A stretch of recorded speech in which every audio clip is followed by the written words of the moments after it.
So you scooch over where you want to be, Eric. Yeah, we got camera controls over here. Yeah, right. It is season 2, episode 47, and oh boy, do we have a little bit of a show for you today because we have special guests coming back on. Hoops, What up? Hoops, buddy? Happy to be here. Thanks for having me back. Man, it has been a long time. It has been a while. Oh, happy Thanksgiving to everyone. That's tomorrow. So yeah, happy Thanksgiving. Hey guys. All right. So we're just gonna get right into it with what we've been playing lately. We'll go around the room. Well, I guess we'll start right next to me with Mr. Eric Moore. Yeah. What have you been playing lately? I've been playing Tears of the Kingdom. Almost through all of the shrine quests. Yeah, that's kind of been my focus right now. I got all of the dungeons done, except for the 5th one that I'm not supposed to know about. Yeah, so I don't know what you're talking about. I don't know what I'm talking about either.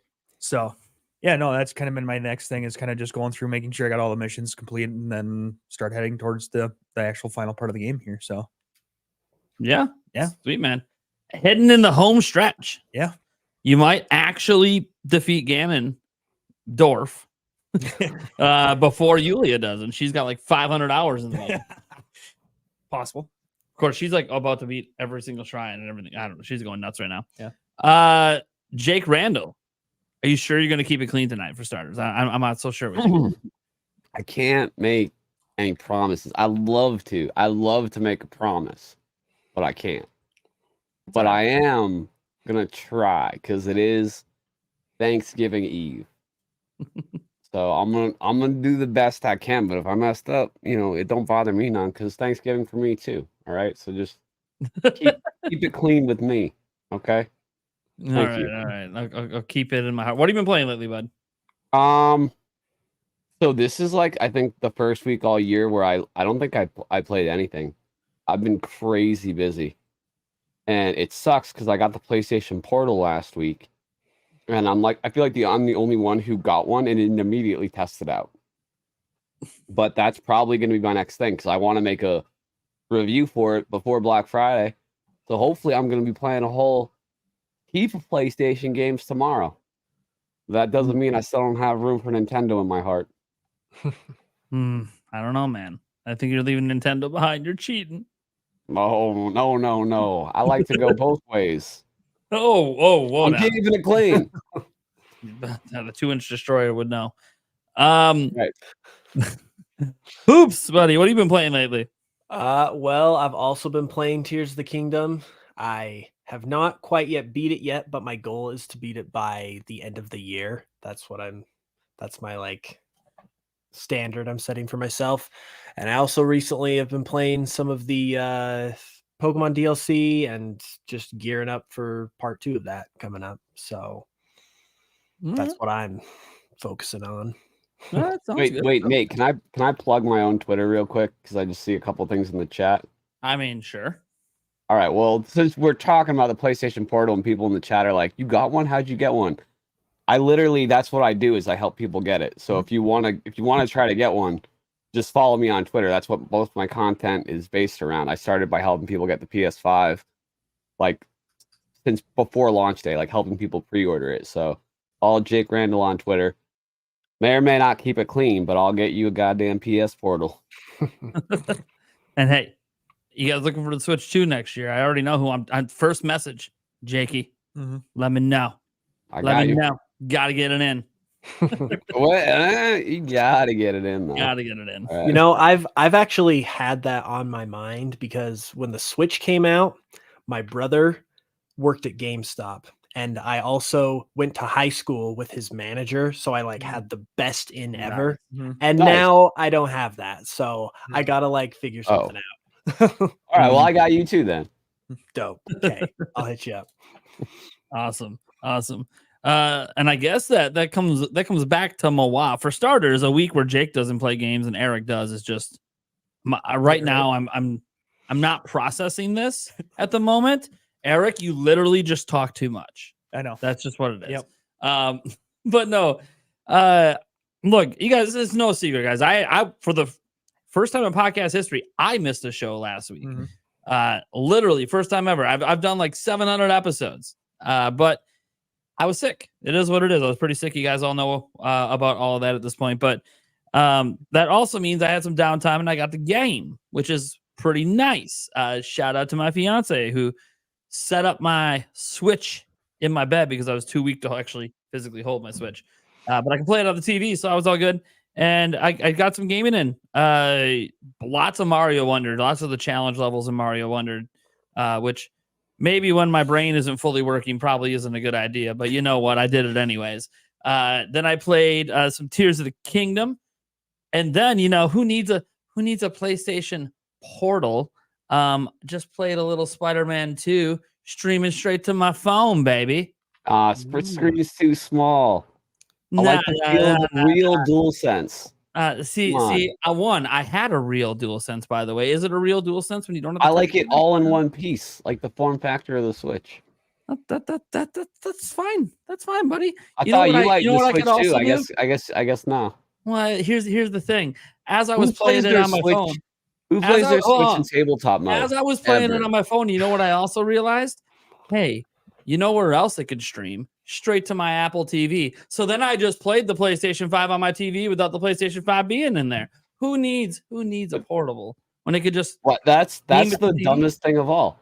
Because you can why would you do that? Why would you be like, I'm able to play the PS5 on the TV right now. Let me stream it and get a burst connection and play it on my TV. Do you see how big this is? Do you see how big? It's like a brick. It's like a cement block. I didn't have to move it, and I got to play it upstairs on a TV.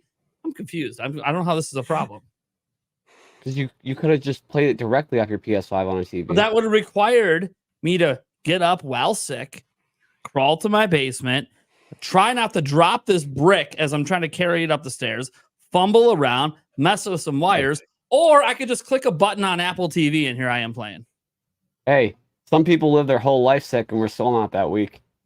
Oh, ooh. Yeah, that's because you're used to it, though. See, if I was sick my whole life, you get accustomed. But no, you're just not strong. That's okay. Say less. No, I'm just kidding. I'm obviously being a jerk. I know you were rough shape last week, buddy. Yeah, it was pretty bad. Anyways, so I played Spider-Man 2, and then gosh, what else did I play? There's something else I played too. I didn't play any Madden, surprisingly. I mean, technically I played a game today and won, but it's whatever. So I told all my Madden leagues, you know what? Screw off. I'm too sick to give a shit. You must have told that to your fantasy football team every week. You know I'm only one game out of the playoffs, right? Shots fired. Yeah. 4th place with a losing record would be impressive. Yeah. See, here's the thing. Aren't you playing the guy who's in first place right now and about to get your ass kicked? Like, you see that he's like the number 1 scoring team in the league, right?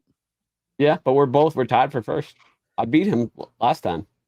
Well, when he beats you this time, I really hope you win the week after because you're playing the guy I need to lose. So Jason's going to bench everybody. Jason's like, thanks for letting me know. I determine if you make the playoffs. Have a good day. No, I'm gonna try to win every week. I know. We play each other in the final week before the playoffs. That's when you can knock me out. That's the week right there. All right, that's when I'll rest the team. I am like the 2nd highest scoring team in the league. I don't know how the hell I am not in the playoffs, but you know what? It's because you know what happens, Jake. When you're the best, you get everyone's best every week. That's just how it is. It's kind of. I think it's more random, but okay. I mean, if you want to go look, I'm pretty sure like I have significantly more points scored against me than any other team in the league. I don't even think it's close. But I guess I'm just randomly hoping to get everyone's best week every week. Well, dude, it's not like I'm calling Patrick Mahomes on the phone and being like, "Oh, you're going up against Nate this week. Play extra hard." Okay. No, you totally are. God damn it. What if I was just like with every player? Yeah. You're like, oh, Nate, you won, but you know what I did do? I called Mark Andrews up and told him to go tear his ACL quick and be done. Hey, Travis Kelce, I know you're probably busy right now with the Taylor Swift stuff or whatever, but you gotta understand, I'm playing Nintendo Prime this week, buddy. You want to switch too, Travis? You want to switch too? Look, I'm gonna need 2 tutties and 1 fitty this week. I'm just letting you know. You let Mahomes know. You guys work it out. Look, I'll buy Taylor Swift's next album if you pull I'm this sorry, off. guys.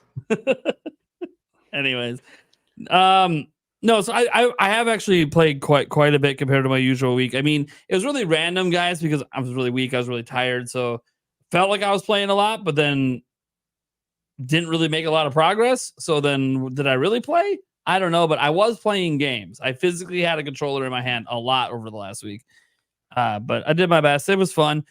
The thing is, games aren't as enjoyable when you're sick. Found that out because I've never been this sick before in my life, and it really was not as enjoyable when you're sick, because when you're coughing every 5 seconds and you're tired and your head hurts and your chest hurts and you shit and piss everywhere, it's like, what the fuck? So, that being said, we You're just have gonna slide that in there and walk away. I'm You're just gonna just slide that shit in and there and piss walk away. everywhere. All right. Shit and piss everywhere. Yeah, There was no, a lot of that's normal. puking too, but that was Everyone like does that that was when back they have on COVID. Sunday.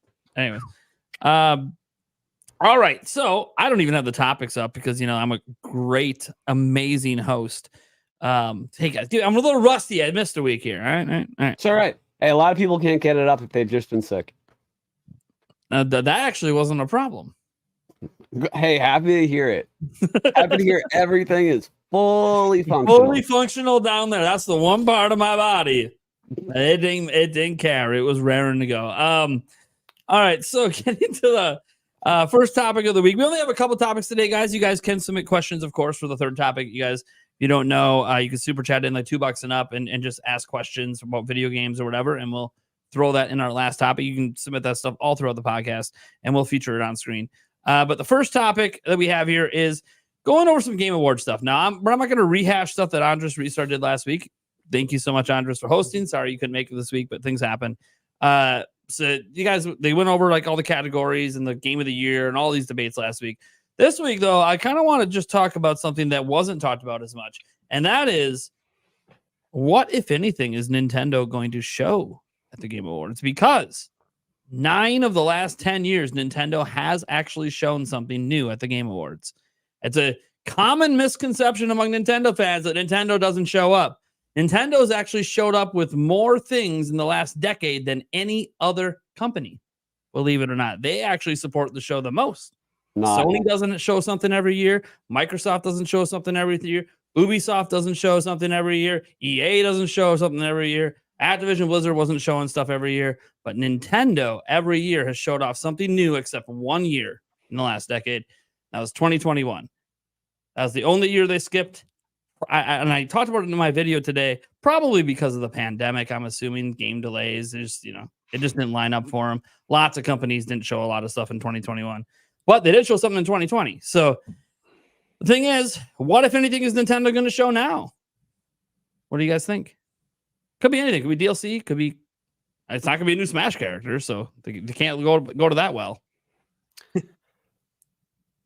Last year was Bayonetta Origins and Fire Emblem Engage DLC. I'm thinking. Yeah, I mean, I'm one of the people that doesn't really think they're going to show much, so I'm not the best person to answer this. Damn it, Jake. Well, part of the reason why is I still think there's a possibility, even if it's not the first, something new GTA 6 Sure, could drop. GTA 6 is dropping. And I think Nintendo just doesn't want to hit something they really care about against potentially being drowned out in the moment by that. I don't think they care because GTA 6 won't be on Switch. Kind of irrelevant to their audience. Yes, but I think it is relevant to like video gamers as a whole. Well, sure. And I don't think they want their number one thing to be announced on the same day as the GTA 6 reveal. But I do think something like what they've been consistent in releasing, like, Fire Emblem DLC, the Bayonetta spinoff, stuff that it's brand new announcements to the Game Awards, but it's not like their biggest thing. You know what I mean? So I do think we get something fun and new from Nintendo. But I just think it's going to be smaller. as you always say, hype responsibly, right? Actually, I retired that quote. Mm-hmm. I'm done hyping responsibly. Wait, why? Is there a story behind that? Or Sure, the story is this. It ain't fun. It's boring.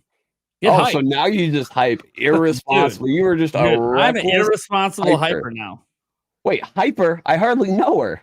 Ah. All right. Sorry. All right. Now I'm gonna retire that one. Sorry, no, I did do the hype responsibly thing for years, and I kind of just realized after doing it for like 3 straight years, it's so boring. There's no energy. There's no love. Look, if something doesn't happen, it doesn't happen. I'm not someone that gets like mega disappointed. Well, But here's the do thing. it. I Just think do we're it. on the same page because I agree. You should hope for the world, but just have no expectations. So you're still like hyping your expectations responsibly, but hope for the best. You know what I mean? I'm coin flip switch too at the Game Awards. I don't know if that's hyping responsibly over there All right. or over here.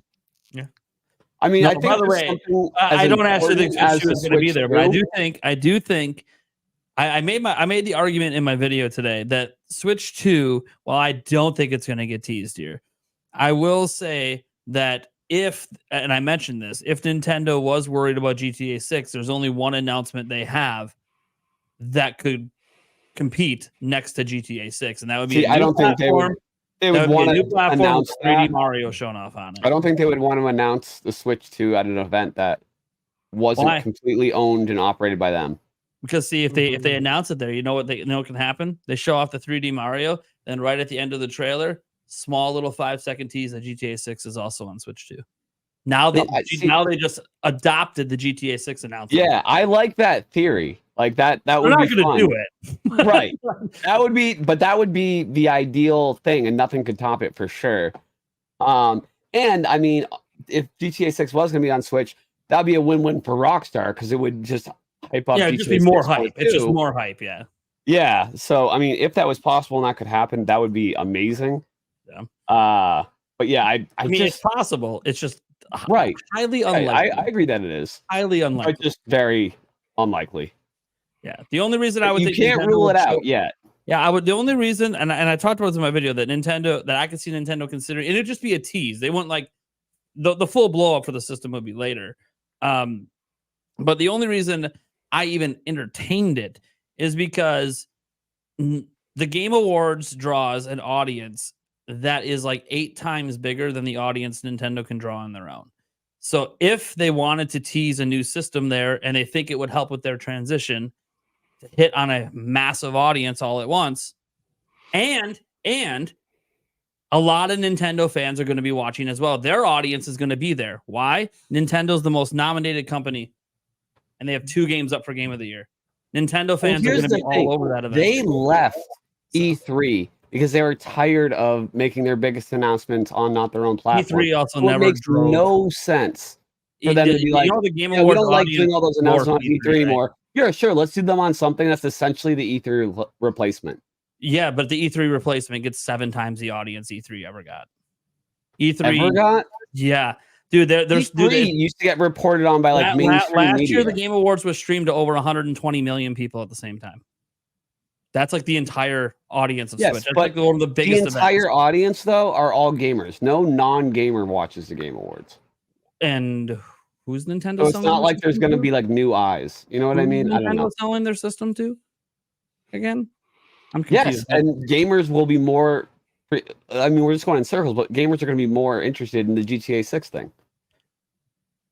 It's not like someone who's never played video games in their lives are going to be like, huge. "Oh, I'm gonna watch the Game Awards tonight. Oh, what's this Nintendo company? Oh, they have a new thing." I'm gonna bring this up about GTA 6, and I'm only gonna mention it once.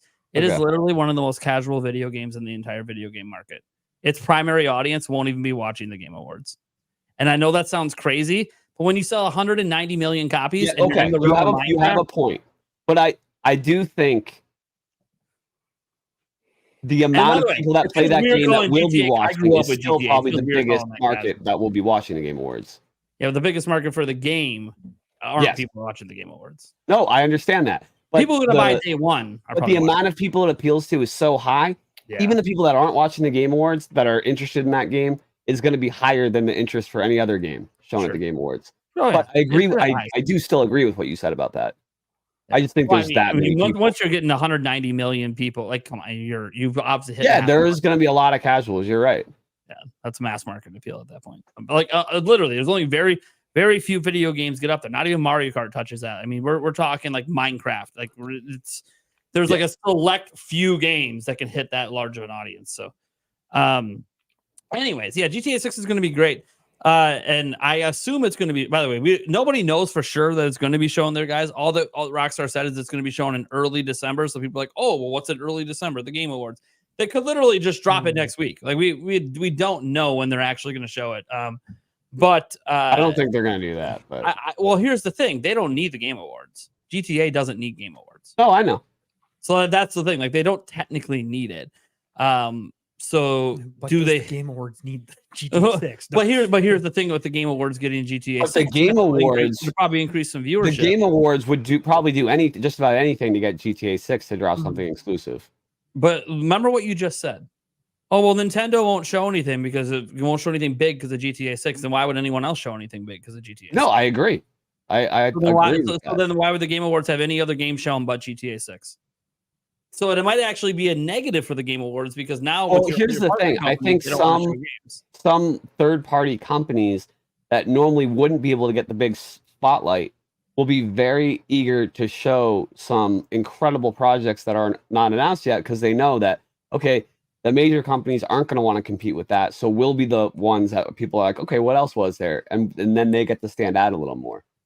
That would be my thought process if I worked at one of these companies. I think all the major companies are going to be dropping stuff. I think Sony's going to have. I think they're all going to be dropping something, just not their biggest things. I think they're going to have big games there. Okay. Big games. Like I know we talk about, why would they replace E3? Because none of these companies on their own can draw the audience, and the audience that's watching this all at once is bigger than any audience that's watched anything live streamed for E3. It's this audience is worldwide. It's all over Asia, it's all over Japan, it's all over Europe, it's all over the US. Like literally, it's the biggest gaming event of the year. I get what you're saying, but I still agree with you. I think every company will drop something big. I'm not saying that they won't.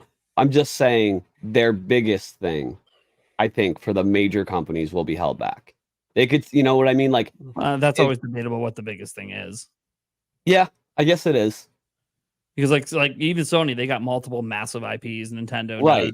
Like Xbox, Nintendo. Let's say Nintendo, announced a new Zelda when their biggest thing was a new Mario. Well, you could argue what the biggest thing is. I get. I agree. I get what you're saying. Or if they showed the Pokemon DLC or revealed Pokemon there, which I don't think they would do. That's the one thing I don't think there's really a chance of because the Pokemon company I don't think really cares about the Game Awards. Yeah.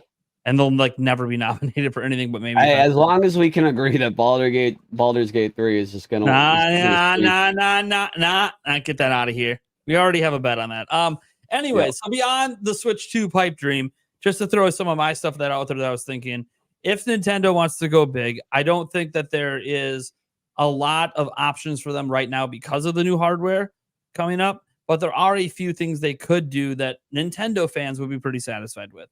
As an example, look, this thing's been rumored for 3 years at this point, but you could drop the Wind Waker or Twilight Princess HD there. Zelda's up for multiple awards. Say it's going to win Best Action Adventure Game. You drop the trailer right after it gets a dub there. You have Zelda fans watching. They're excited. They see this. It's not like a super big game. Not really that big of a deal. Coming out next summer, something like that. Sure. I can see that. And I do think Nintendo has almost gotten petty to the point where how they haven't released that. Whenever all the rumors come out, they're just like, no, F you. We have enough other things that we can just not release this if you're going to keep leaking it. It's kind of funny. But I do think it could be like a swan song type thing. And I could see it being announced at the Game Awards. I think that's actually pretty likely.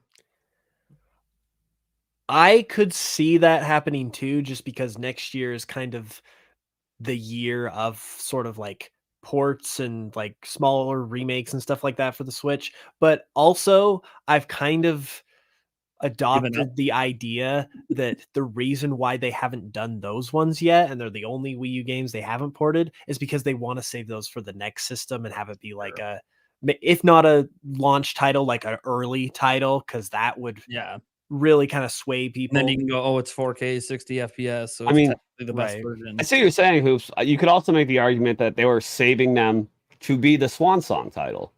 Possibly. Yeah. I could see it both ways, just because it's it's easy. They can also just release one now and then one on the next system too. Like, People will that's- be so mad. People will be so mad. I don't know, because if it's fully backwards compatible and then they just decide to release a patch later that gives you the same upscaled and 60 FPS.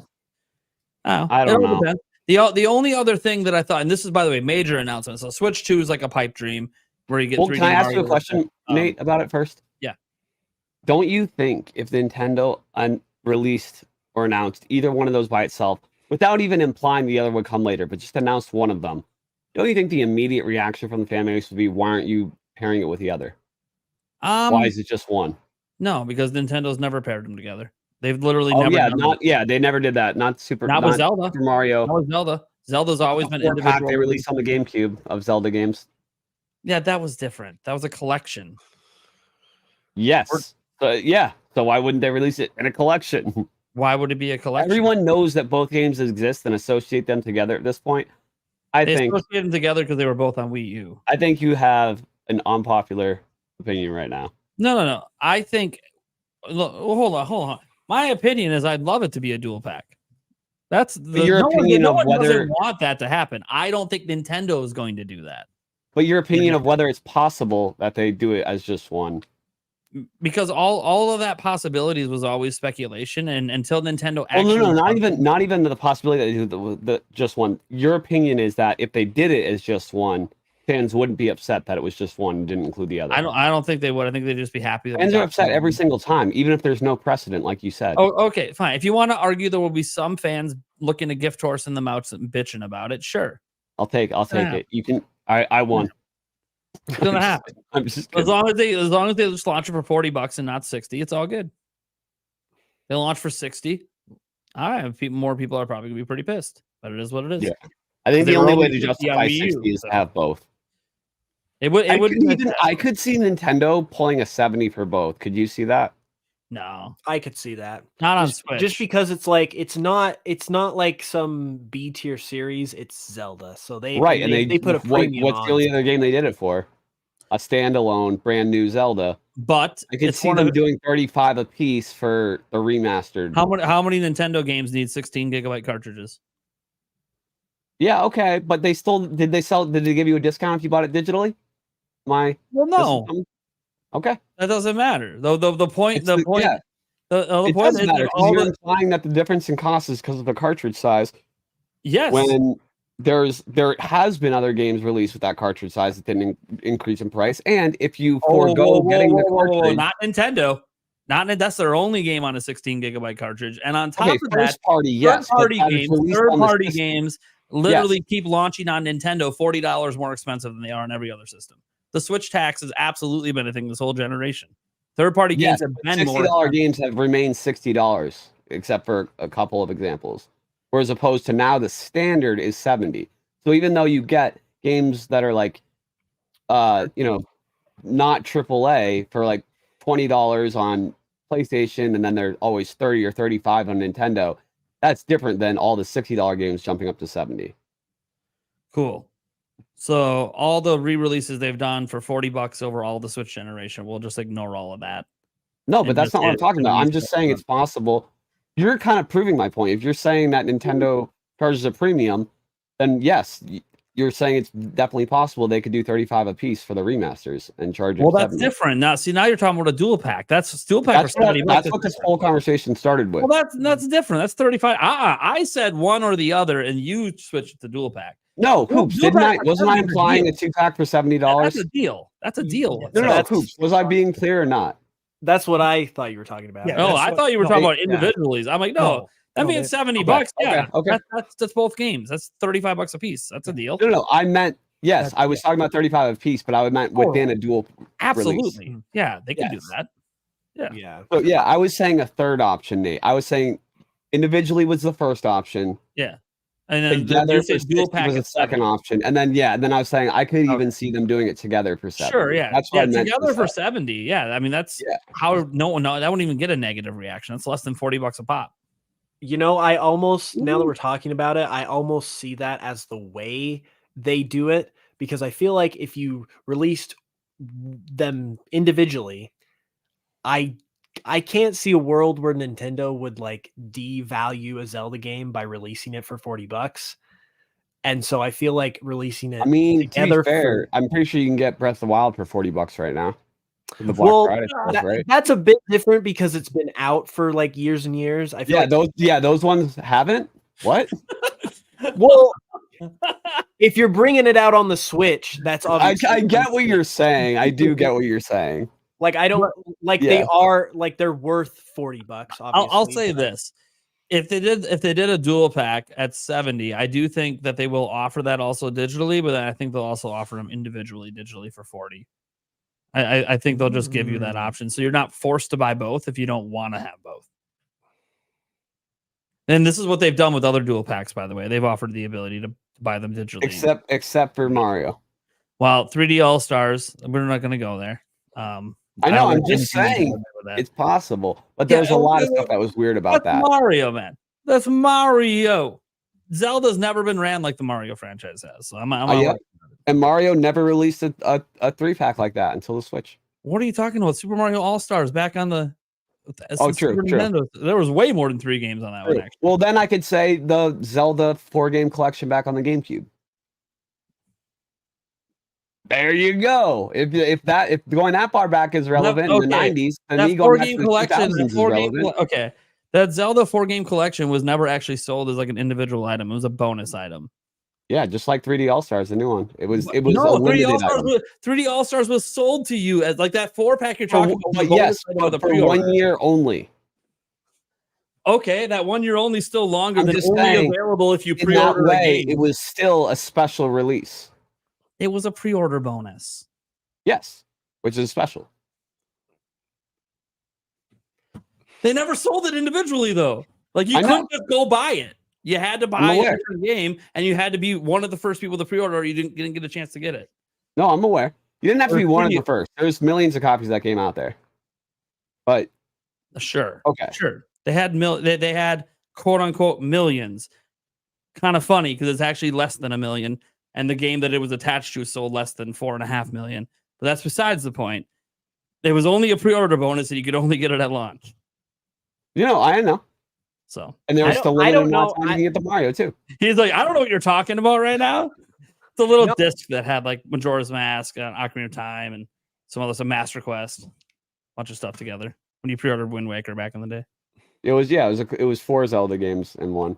Yeah.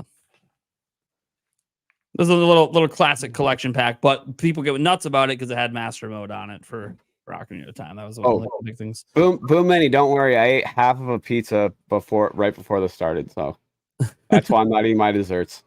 Anyways, moving beyond the Zelda stuff, because as I said, like there's sort of some possibilities I thought that Nintendo fans would feel are big announcements. The other one that might be arguably, besides Switch 2, the biggest announcement because it's something brand new, although it's already been announced, would be a teaser for Metroid Prime 4. If they want that to be a 2024 game, I have some reasons on why they might show it at the Game Awards, outside of the fact that it was already announced back in 2017. A few things. One, the last Metroid game to come out, Metroid Dread, was up for Game of the Year. Metroid Prime Remaster released this year and has a 94 on Metacritic. So it's very reasonable to suspect that if the last side-scrolling Metroid was up for Game of the Year, Metroid Prime just came back and showed it still holds up at a 94, that Metroid Prime 4 could have the presumption that it is a GOTY contender for next year. And if that's the case, and Nintendo knows they're releasing it in 2024, I could see them first showing it off here. And one caveat, I think, to anything Nintendo shows off here, if they show off any sort of big game, they probably have a Nintendo Direct in February. So even if it quote unquote got overshadowed, we're going to see it again in 2 months. So like, it's not really, that's one reason I don't know that Nintendo's really worried about being overshadowed by anything. Now, those are those are the only things I kind of see for like major possibilities. There could be other things, obviously, guys. Nintendo can announce whatever they want. Besides that, there's obviously the default. Well, it could be DLC. Like they could just show the Splatoon 3 DLC again that releases next year. They could announce new DLC, even though Nintendo said, "Oh, we're not doing DLC for Tears of the Kingdom." What if it was a haha, just kidding, and then they surprise you with DLC for Tears of the Kingdom? They could do Pikmin DLC. They could do Mario DLC. Any of that stuff's technically possible because they have announced DLCs at this event. And obviously there could be small partner games. Could be a partner game of Platinum that gets announced. Could be a Warriors game that gets announced, some combo game with them. It could be, another Square Enix game. Like when they had Bravely Default 2 was announced one of those years exclusively for Switch. So that's always a possibility as well. These are kind of like, here's what Nintendo's ever done. The only thing isn't they've never revealed the system. So they have shown big games. They've shown little games. They've shown DLC. So I don't know. I don't know for certain, so I could be totally wrong. But based on what I remember, typically what they show at the Game Awards, if they show like a big game, it's basically like a new trailer or DLC for that big game. I can't remember a time where they full on revealed for the first time like a huge game like a Zelda or something like that.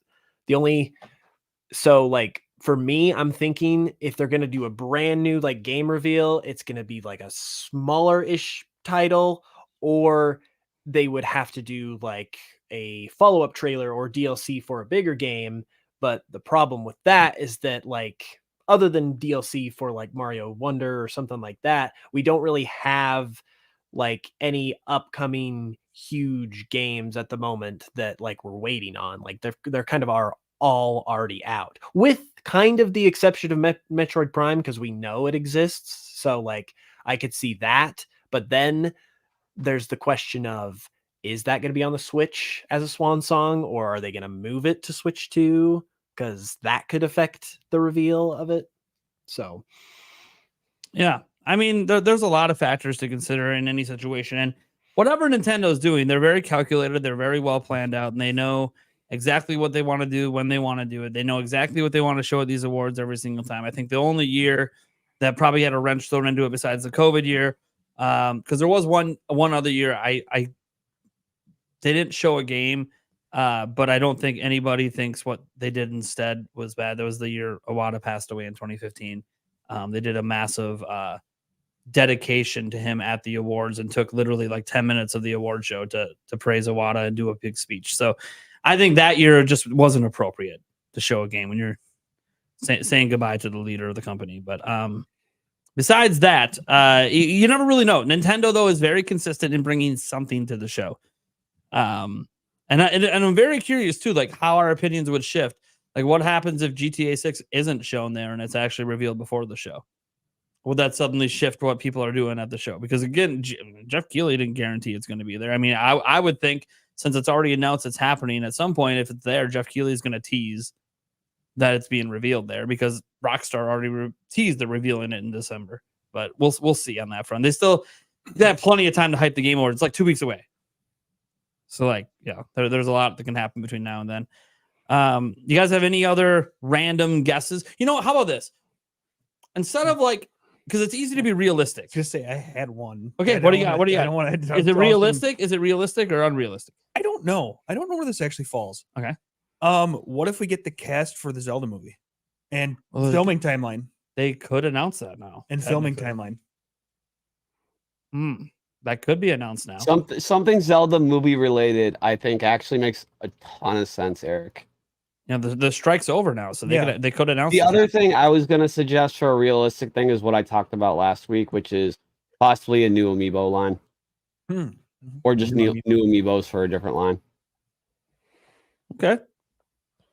Yeah, I mean that's true. I mean, Nintendo hasn't been all in on amiibo in a while, but anything's possible. Nintendo does what Nintendo wants to do. Well, however they think this show fits into their marketing cycle. Like the one reason I think they might reveal I'll say this: the one caveat I say that they could show something like Metroid Prime 4 is that right now Nintendo only has one brand new game announced for 2024, like one actual new game. So I could see that like maybe they were factoring in after that last direct that we're also going to save one game that we're going to show off for 2024 at this event. But that's, again, I don't know how Nintendo's planning things out. They show things every Did any of you guys pick up Mario RPG, by the way? Next week. I'll begin it next week. Are you going to play that on the channel, Prime? Or? I might play some of it on. Kind of a fun one to play with. Yeah, I've never played it before. Get invested in the story together. Yeah, I've never played it before, so I'm actually kind of looking forward to it. So maybe I'll we'll see, guys. Maybe we'll take one of my streams every week and I'll just play some Mario RPG because I should be able to beat it within one stream a week, which would probably be in a month, based on what I've heard how long it is. Take it for a spin, see how it goes. Yeah, I'm sure. Unless I don't like it, then we'll just stop. Then again, I didn't like Pokemon Brilliant Diamond, and you guys. Yeah, I mean, it's nothing like that, man. Did you ever play any of the games? So I still you play any of the Mario Luigi games on Game Boy Advance or 3DS? Yeah, I've played those. Yeah, it's literally just that. That's what they copied, basically. But I heard it's a lot more comedy in this one. Yes, but I mean gameplay wise. Okay. Yeah. So I got a feel for it, anyways.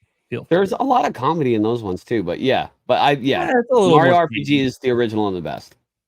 A little more tame. It's actually you're not finding hidden items in Zelda's bedroom. Exactly. Oh, there's some funny stuff in the other ones too. I gotta give them credit. But you're right. Yeah. Okay, so let me think for a second. Wait, so Eric, did you say yours yet? You said the Zelda cast. The Zelda cast. Yeah. Okay, yeah. And that's totally possible.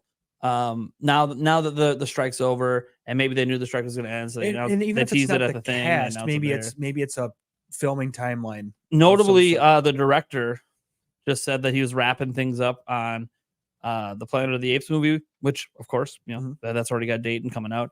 He says as he's wrapping things up on that, he literally said just today, looking forward to adventuring in Hyrule soon. It's like, oh shit, he's starting the Zelda movie. He's going for Planet of the Apes straight to Zelda. So. I got one more prediction that is kind of out there, but if it ends up happening, I will be goated for the rest of my life. And you all will wonder if I knew. Nintendo's going to announce a brand new series, which is a direct GTA competitor in Mario's world, featuring an expanded New Donk City. That's the size of the GTA 5 world or bigger. Damn, that'd be interesting.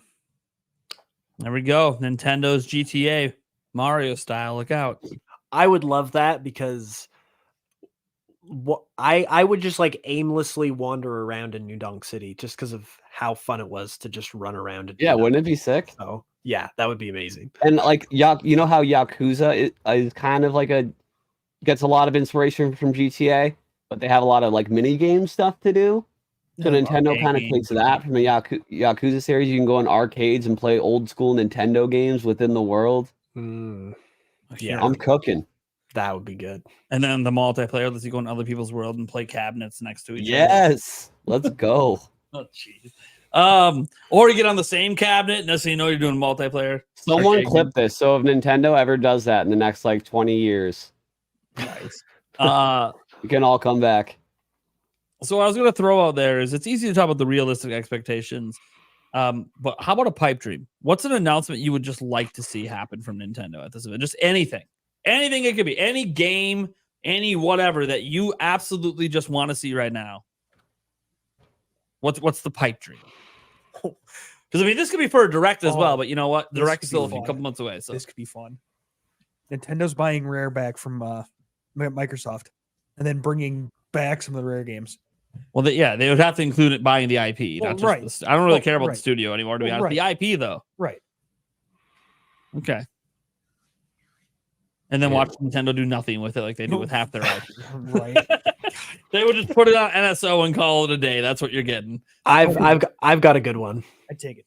We get the announcement of the formerly rumored 3D Donkey Kong game.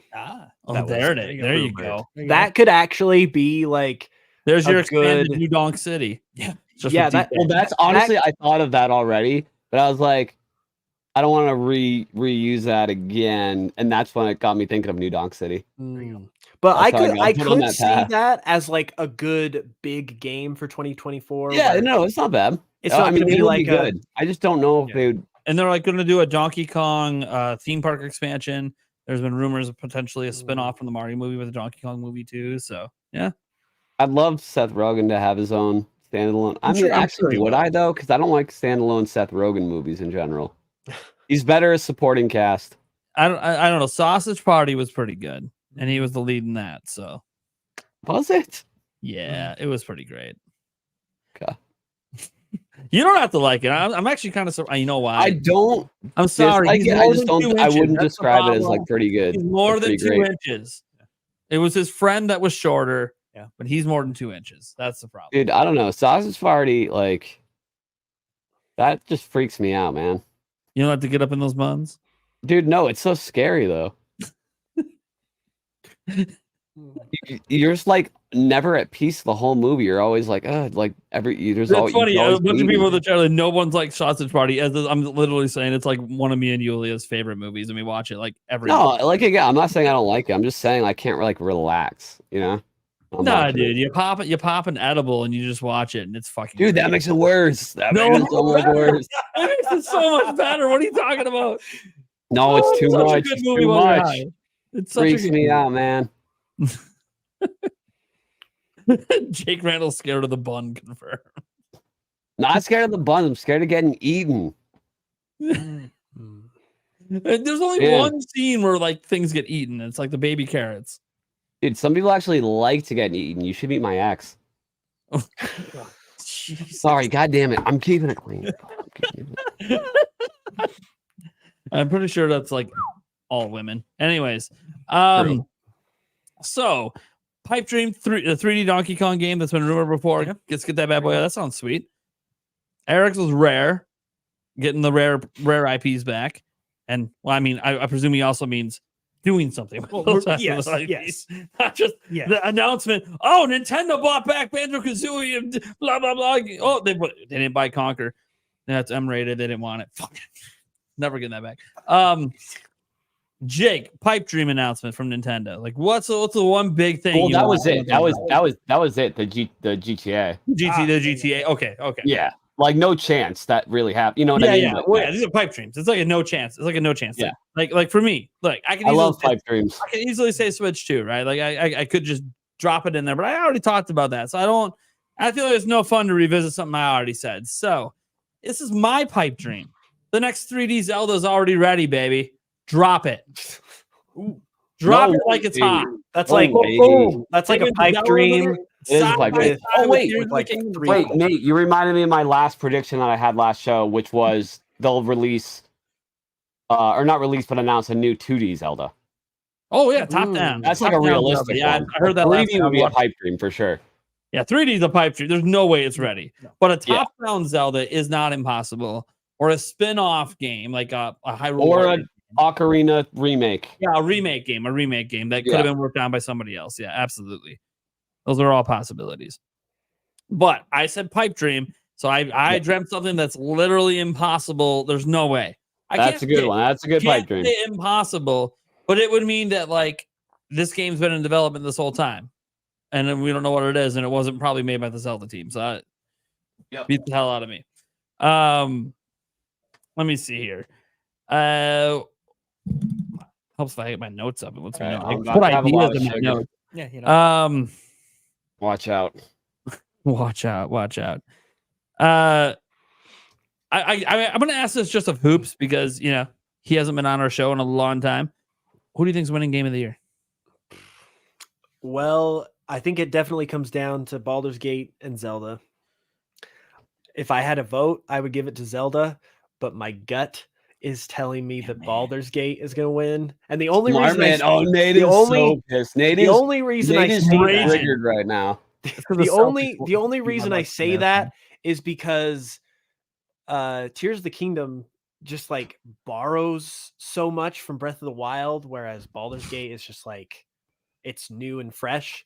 So that's the only edge I can give that. But That's I would love that's to what I'm saying.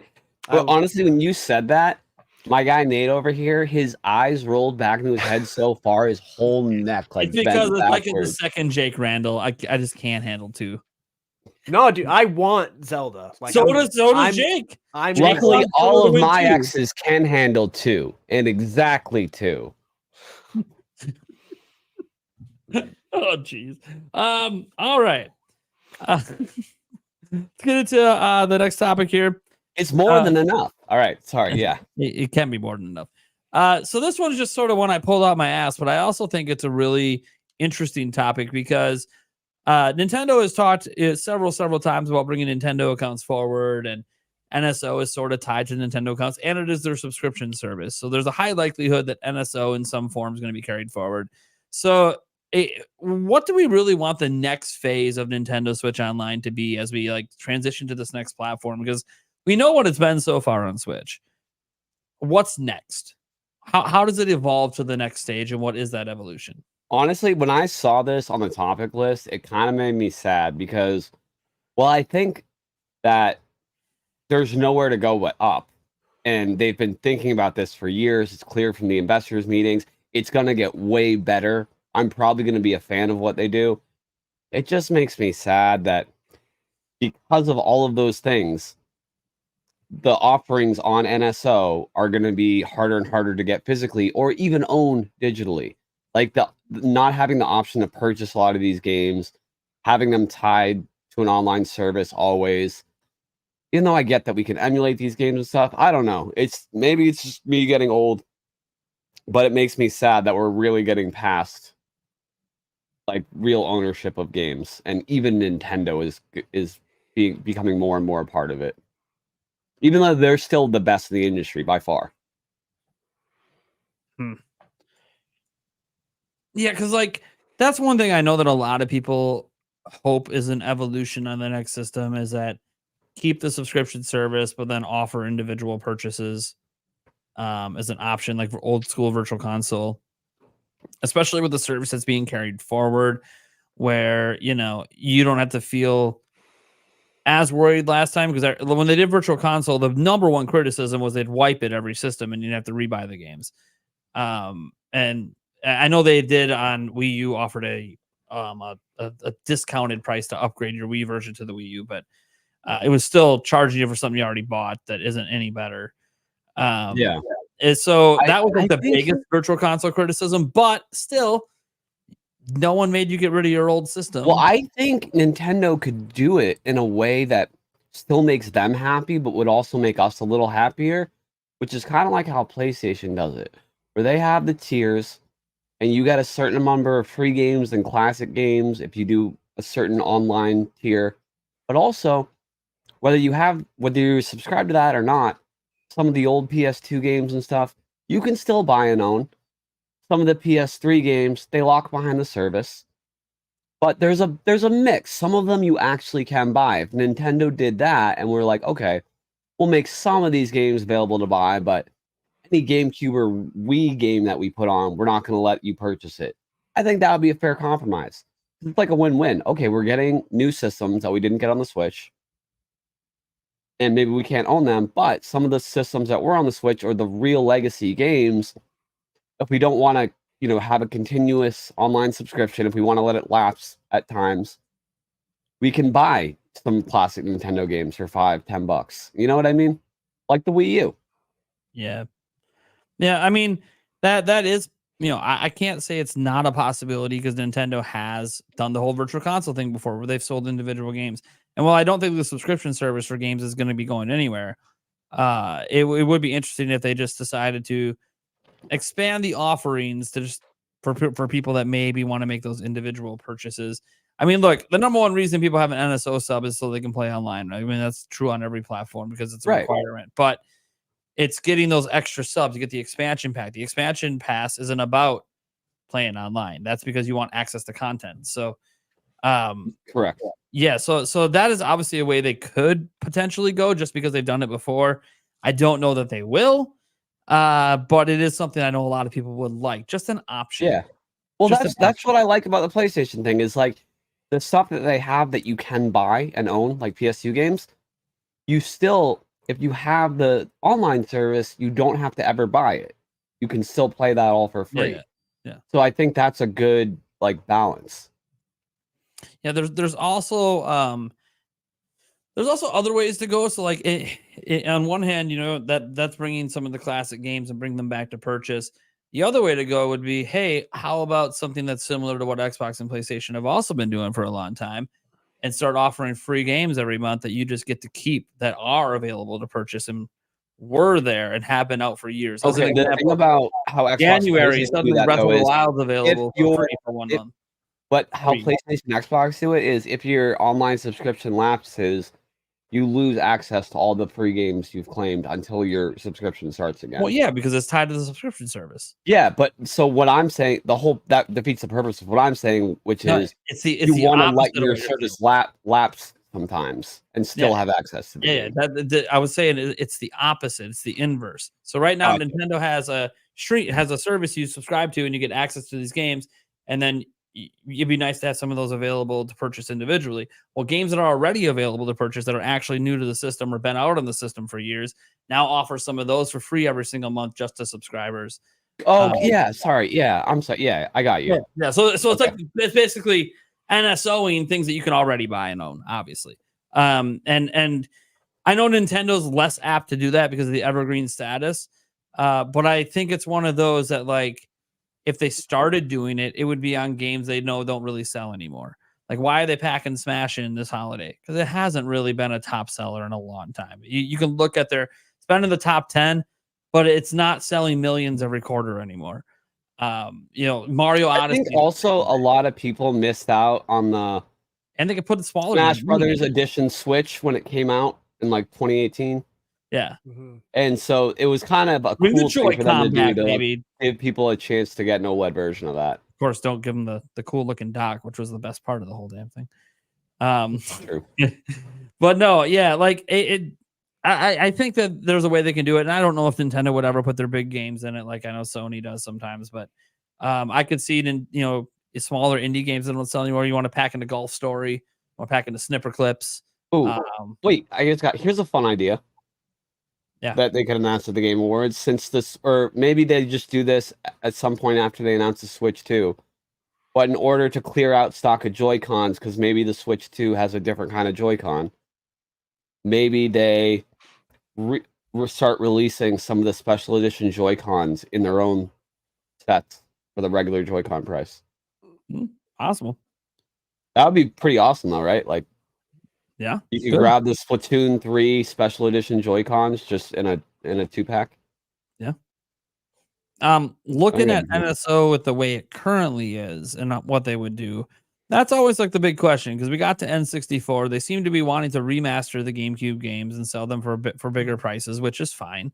I think people prefer remasters anyways in that sense. But it's interesting thinking, like, what would they do on the next system? Like, what, because you don't, obviously you'll keep expanding the libraries and adding more games, but what, one driving force behind continuing to get more subscribers was adding more and more systems. And I kept thinking, one thing they did that was so shocking to many people was they added the Sega Genesis. And I kept wondering, is that a potential thing they're going to work out in the future? Because maybe Nintendo's only willing to go so far with their systems. And by the way, they can still go handheld, Game Boy Advance, like that stuff can still come and get added later. Maybe they do they have that to do GameCube and just do the classics after they've remastered most of them. But wait, I'm confused. What do you mean Game Boy and Game Boy Advance could still get added later? Sorry, more games. More games. I was talking about more games. Got it. That's what I thought. I was honestly confused. But then GameCube would obviously be a new ad, but I think they would do that after they've remastered most of the games that they want to remaster. Right. But I could see them eventually adding that. Milk it dry with the heavy hitters, and then that makes sense. But I do think that one emphasis they might do is more of these other companies' platforms. Get Atari up on here, get Dreamcast up on here. Like, work out these Intellivision Amico. Sure. The chat had a good one actually. Released. Dr. Martin said that they want trophies. Sure. I don't think that would have to be a subscription service thing, though. That should just be part of Nintendo account. Virtual Boy games. True, but I don't think we should have to pay to have trophies. So that should just be a Switch 2 feature in general. Yeah, it should just be like an across the board feature, like like of the OS or whatever. Yeah, you're right. Yeah, now that you say it. Yeah. Because we're talking specifically about Nintendo Switch Online. We can talk about all the things in the future, to improve with Switch 2, and we've had that conversation before. But when we, at this point, we'll revisit that conversation. My bad. When it gets revealed, and then we can revisit, because we'll have some tangible stuff to get into. But yeah, I don't know. Like, there's just my biggest thing with NSO, because I'm not somebody who replays games. So like the games don't really matter to me what they announce. Like they could literally announce Conqueror's Bad Fur Day is coming, and you figure I would be super excited. And when I see the logo, I'll be excited for a moment. Would you be excited for an Ocarina remake? A remake, yes. Okay. But just like and just adding Ocarina of Time Master Edition from that disc to NSO, I wouldn't even care. Because Would you care if they announced the addition of 3DS to NSO and then included Ocarina of Time there? Or would you care about any 3DS game they add? No. So why do you even care what old systems Nintendo adds? Because I know other people care, and my kids care, and they play them. My fiance plays them sometimes. So people around me do it. I am capable of caring about something at a fundamental level, even if it doesn't personally impact me. It sounds like an Andrew Tate thing. Well, it's just called having empathy for other people and giving a shit what affects them. Okay. That sounds like the opposite of an Andrew Tate thing, then, actually. I was going to say, let me clarify this quick, because it's definitely not an Andrew Tate. That cleared it up real quick. That did a total 180 for me. Okay. Stop that conversation. Yeah. But no, yeah, like I care what other people would like to see, and I know I can't speak for other people because I'm not them, but I do want them to be happy with it. I want it to be a service that people like to subscribe to because they enjoy the offerings. For me, doing things like adding games that have already released on the platform that maybe I haven't played, some indie games, some of that stuff would really excite me more because that's new content for me. The classic game stuff doesn't excite me as much, but there are rare exceptions. As I said, if Nintendo starts getting some of these third-party platforms on, I haven't played everything on Dreamcast. There might be some games I might legitimately play on a Dreamcast app if it was on there. So there are rare instances like that where I will partake a little bit. And there's what about GoldenEye? The whole reason I started playing GoldenEye again was because of NSO, because one thing NSO did do was add online multiplayer to every game that has multiplayer. And that was really cool. That was pretty neat. Yeah. So that got me to revisit certain multiplayer games that I never really, got to play online before, but they messed up the controls. I don't know how it hasn't been fixed yet. Yeah, right. Damn it. Anyways. Yeah. Do you think, what kind of a price increase do you think, if any? I mean, look, if they ever add Dreamcast and GameCube, that's going to be another tier. I think they need to rename the tiers. I don't think they could just keep calling it Expansion Pass. Yeah. Do they rebrand them to Tears of the Kingdom? I do wonder if NSO will be rebranded heading into this next system. I don't think so. I think it's very similar to the Switch brand itself and how you think they need to keep it the Switch too. I think NSO is a brand, and I think they really like that account system. So I think they want it to be seen as like a continuous thing, but in evolution and improvement. They don't want to be known for what their online was known for in 2017. You know what I mean? Well, I mean, they do want to see it as better, but at the same time, they want to keep the branding. What I mean is maybe a reorganization of how they're doing it. I don't think they're going to like presentation wise. They're not going to keep a tier called NSO plus expansion pack. Yeah, I think they're going to rename it to something else that makes more sense. Yeah, to Tears of the Kingdom, exactly. I mean, it could even just be tier 1, tier 2, tier 3 of the kingdom, or whatever they do of the kingdom. Yeah. Okay. Like as an example, what if they add? This is one that I was thinking about the other day, and I don't know if Nintendo is this crazy, but let's say there's backwards compatibility, but Nintendo's releasing patches, that you could pay like $10-15 per game to get Sony thing, higher frame rate, higher FPS, Switch game. Get it that way on Switch too. And they're like, now we're adding a new tier on NSO. You can subscribe and you just get all of them if you're subscribed to that. I don't think they would do that because I think they're already going to have enough things that are going to sell it that they would be foregoing too much money if they said every game. See, that's what Sony did too. Sony said every game is going to be like free with whatever, and then they quickly were like, we're losing like so much in potential extra money. We're gonna go ahead and backtrack on that, and we're gonna make it $10 upgrade now. Yeah, I know, and people got pissed about that. Yeah. The Sony's messaging on that was very. But I think because I look at this from Nintendo's perspective too, where NSO hasn't really been growing much for them. They've been kind of chilling at that 32, 33 million user mark for a bit. And they have 100 plus million active users, according to them, which means most of them are not NSO subscribers. So Well, the ones that are, Switch I think, also has more players with multiple consoles over any other console. So a lot of those are no one's gonna pay for two separate online accounts. They're gonna pay for one and use it with both Switches. So I don't think there's really 120 million potential subscribers out there. I think it's less than that because there are a lot. They say active users, that's individual accounts, is what they're talking about. There's 117 million active individual accounts on Nintendo Switch. Now, is that somebody using multiple accounts in different regions? Yeah, there's all of that as well. Because those would that's what I mean. I think it's a little semantics, but okay. But it is semantic. But that's all Nintendo can track. It's not like they can know exactly how each individual person's doing things. For sure. But I will say that they want to get that number up, which I think it makes sense. Like if you think about PlayStation, who's consistently over 100 million sales of systems every single year, they've got 60, 70 million active users. So Nintendo wants to be up in that range. If they're going to keep selling 100 million units, they want to have like 60, 70 million active subscriptions. Well, here's the big thing that's stopping them then. This is what NSO really needs then. You need to be able to send messages to your friends. Yeah. Voice chat with your basic friends. features. Yeah. We need basic features.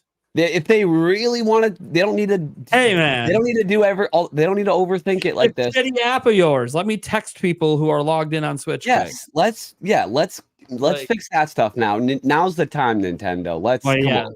Going to the next generation. Now's the time. Local voice chat.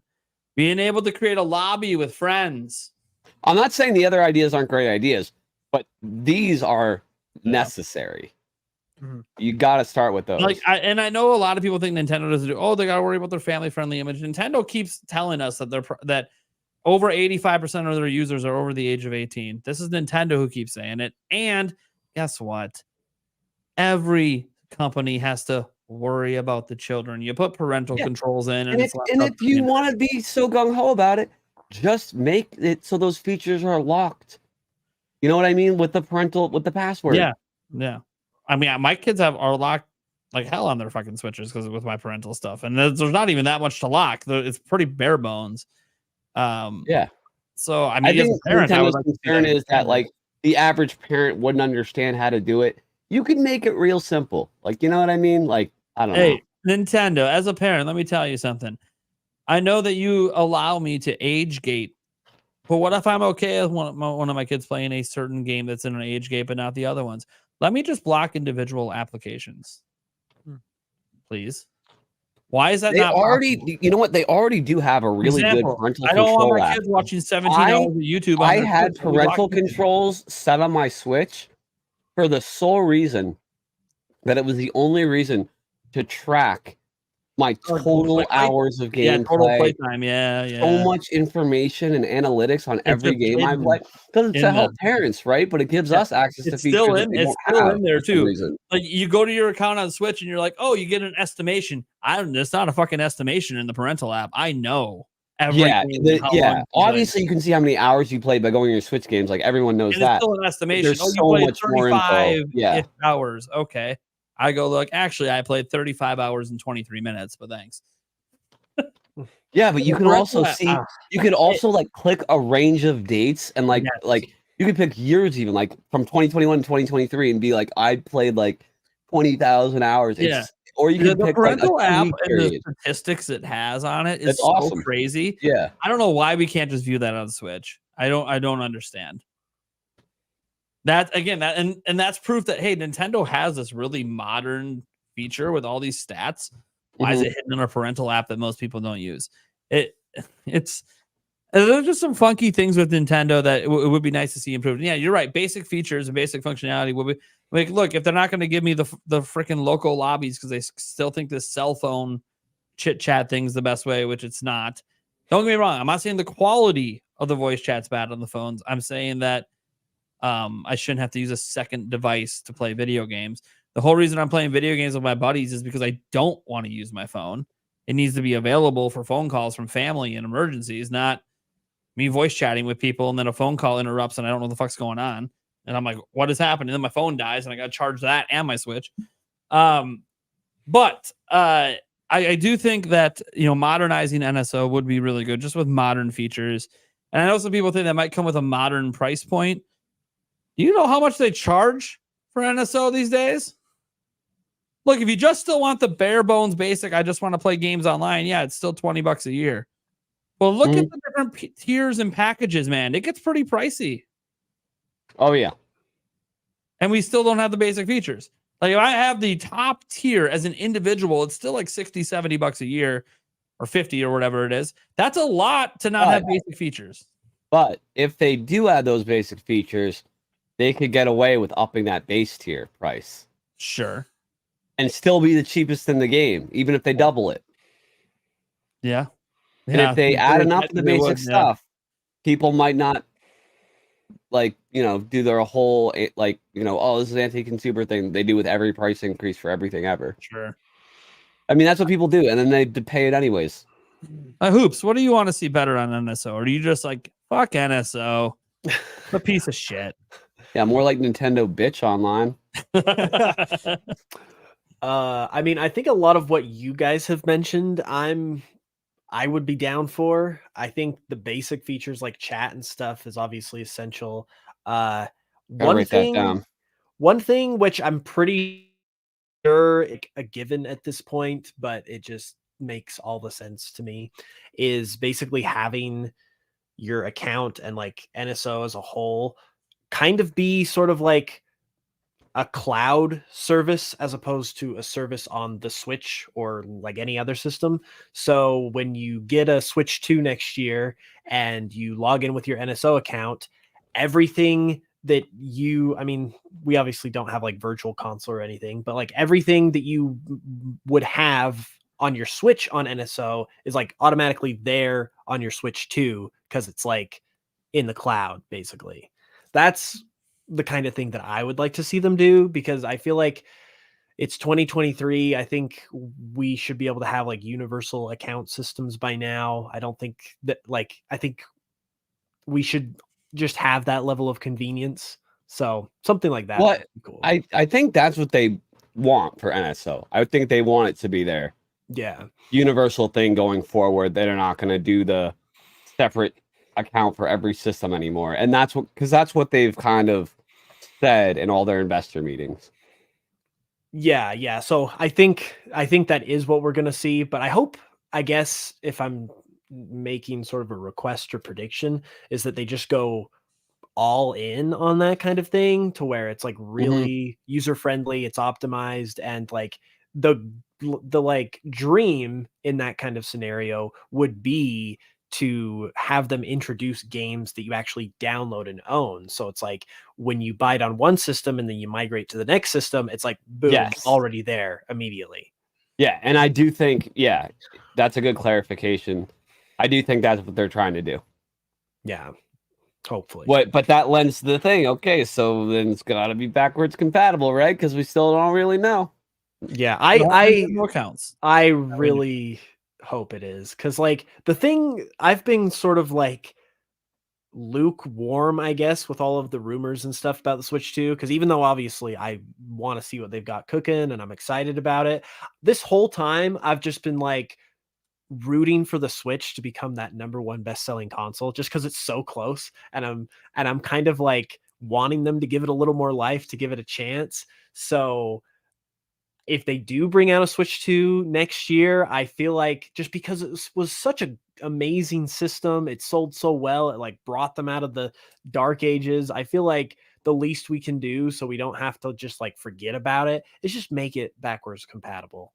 And that's the other thing. I feel like you're going to lose a lot of money around launch, or a lot of potential sales, I'll say, if people that didn't own a Switch are buying to the Switch 2 hype, buy one, and they go in the eShop, and for the first month, there's like 3 good games and a bunch of, there'll be more than that, but as opposed to the entire catalog of the Switch still in the eShop.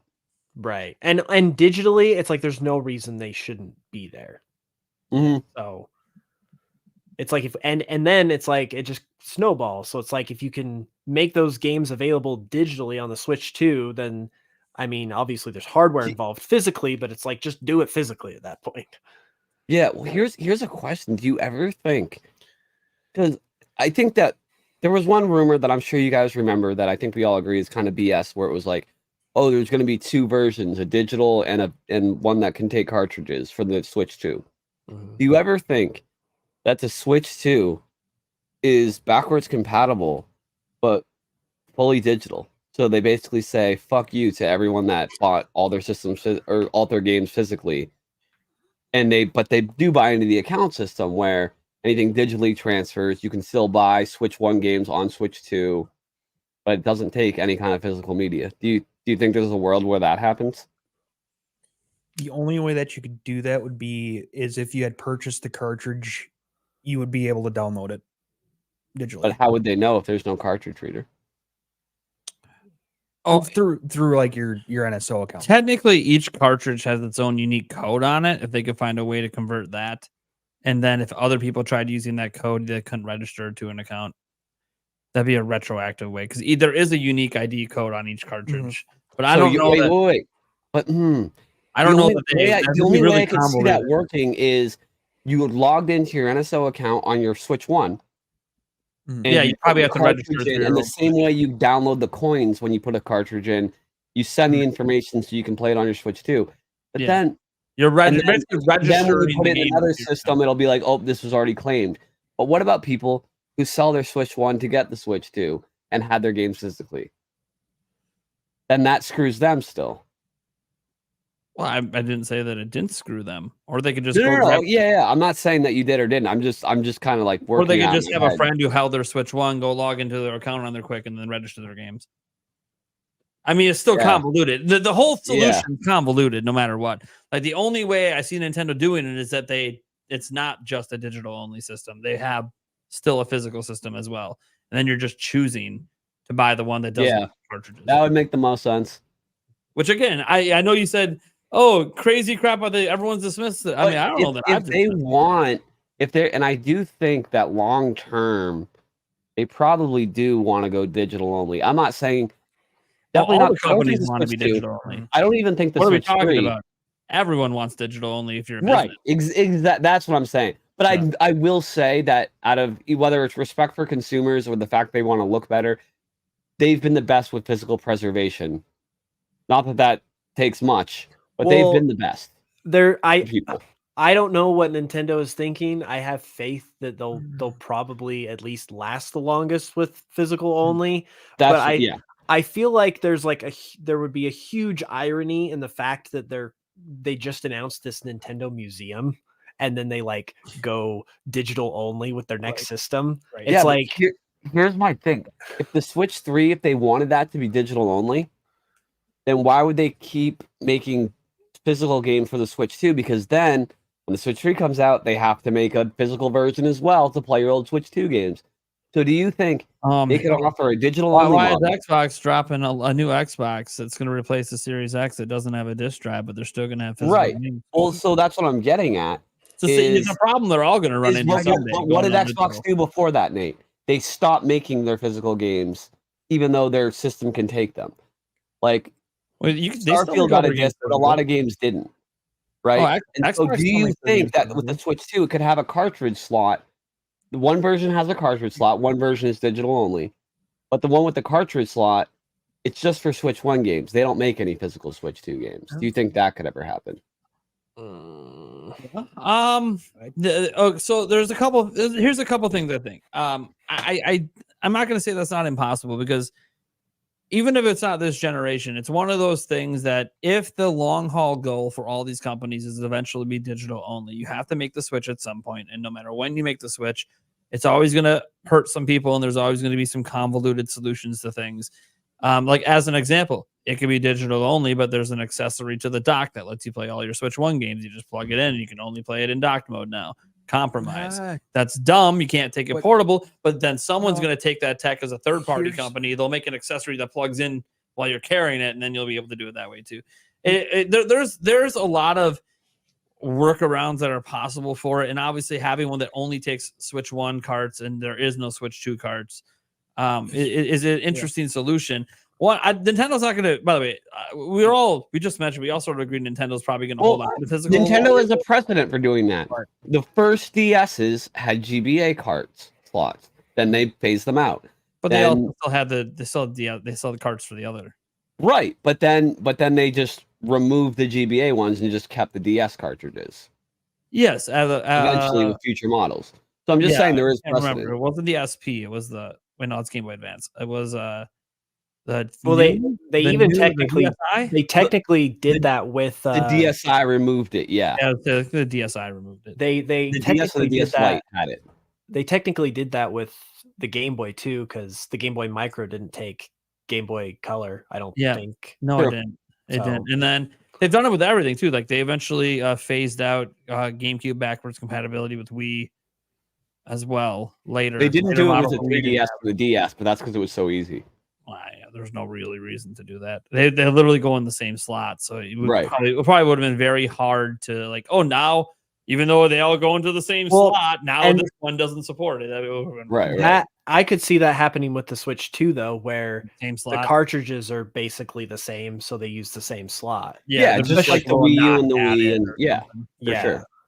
Yeah. So the notch added so you don't slip. But I don't know. I guess I could see a world where, even though they could totally do that, they just stop. They make a lot less physical Switch 2 games because they are doing exactly what Xbox did, just like a generation behind. If they do the 3DS in terms of going digital, if they do the 3DS thing and the cartridges are the same, they just added a notch. I'm going to tell you guys right now, I'm going to be that idiot day one that's going to be filing off that notch, just stick it in the Switch 1 just to see what happens. That'd be a good video. Just to see what happens. Would watch. What happens when you put a Switch 2 game in? The thumbnail should be you with like a huge like table saw, like going down on the on the cartridge. Is he really doing like this? Sparks flying out. Hey, don't worry. I'm pretty confident this physical cartridge will still work on my Switch 2. But yeah, I don't know. I'm mangling it. Let's go. It cuts to a saw going down onto the other people are like, why didn't you just go in and take the board out and put it in the Switch cartridge? That's too much work when I could just no, it's innate going no, you do that at the end of the video, and then people who say that, you go, tell me you didn't watch the video without telling me you didn't watch the video. Yeah. Heck yeah. We got him. Oh, got him. Yeah. Anyway, like I do think that's realistically what the slot's going to be. That it's just going to take both cartridges. My camera keeps getting blurrier and blurrier. Yeah. It happens. It's just getting drunk. Tell it to stop drinking beer over there. Right. Hey, keep it clean. I'm telling your camera to keep it clean. It's getting a little dirty over there. I'm trying. I had a couple ideas. Yeah, what's up? One, I could see them actually just, how you said that each cartridge has its own ID, blah, blah, blah, blah, blah. What I could actually see them doing is creating a dongle that all it does is it reads that code and allows you to download the game. That's it. That's all it does. One time download. Sure. Yep, you've purchased it. It it lets you do it, and you can download it. It gives you a the only thing I worry, and this is the concern over the entire thing is, I'm gonna just grab my friends' games quick, and I don't even know that I did it because they still own Switch 1, and I'm being a dick. He's a dick. A dick. I mean, yes, there is that. But that can happen no matter what. Oh, right. What about more media services for the Switch 2 on NSL? I mean, yeah, there's that. Netflix. Come on. I think the moment the Switch 2 can output a 4K signal, the excuses are gone. Yeah. Because now you have Netflix in 4K, Hulu 4K, Amazon 4K. 4K TVs are cheap. Like, I don't even think it's a good excuse now. Can you imagine how many people, and I'm just saying this personally, even though I have a TV in my room, there are times I don't want to lay towards the direction of my TV and I'm just sitting here on my phone watching something. Hey, dude, you know what also has an OLED screen besides my phone? My Switch. I want to prop that baby on the nightstand and play something. Yep. Yeah. Why can't I do that? I mean, you can with Hulu. It's not like you would own a laptop. Exactly. That's what I'm saying. Yeah, it's not like I would own a laptop, except I only have this much room on my nightstand, which is just enough room to flop a Switch down. Yeah, it's not like a laptop. You go on your lap. Yeah. I'm Why laying would in it? bed. It wouldn't be on my lap. Yeah.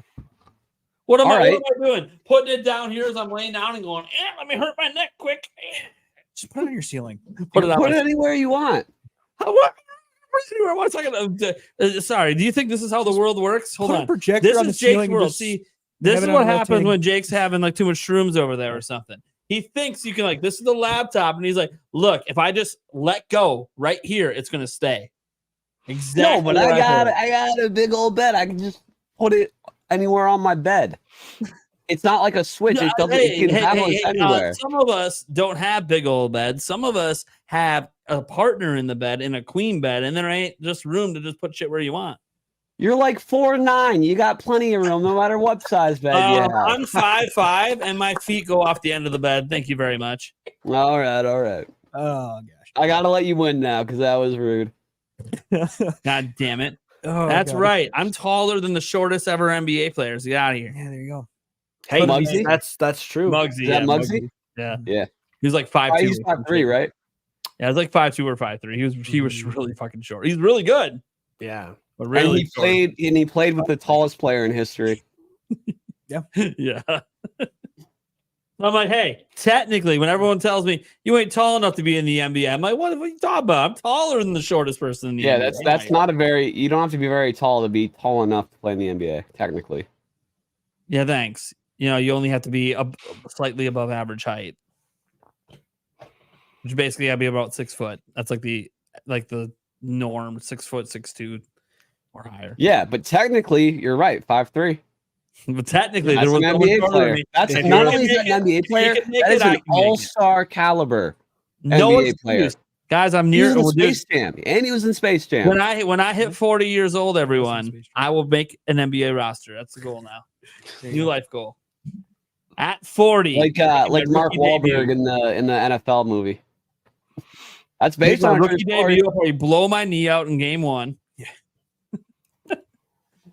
But hey, I was in there for like 10 seconds of a real NBA game. Anyways, Well, what if I know this would never happen either?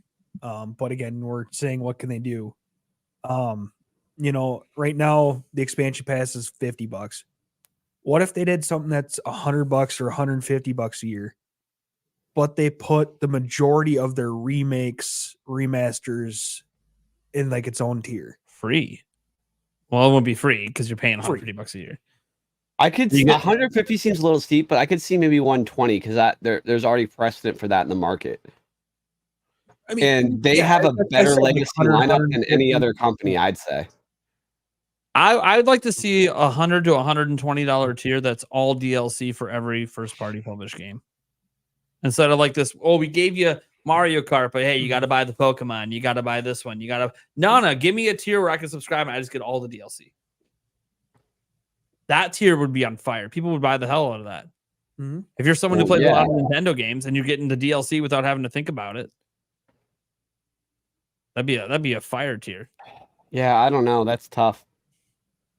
That also would promote that you hope Nintendo keeps making lots of DLC and they don't make DLC for every game. So, Right.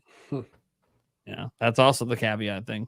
See, I'm surprised Hoops over there wasn't like next generation Pokemon reveal popping up at the Game Awards. Dream game. I mean that would be a pipe dream thing, but I just know it's not going to happen. However, Maybe a Pokemon Legends I do next one teaser. Well, I've had sort of a thought brewing in my head that I haven't said, but I kind of feel like it's starting to become a possibility.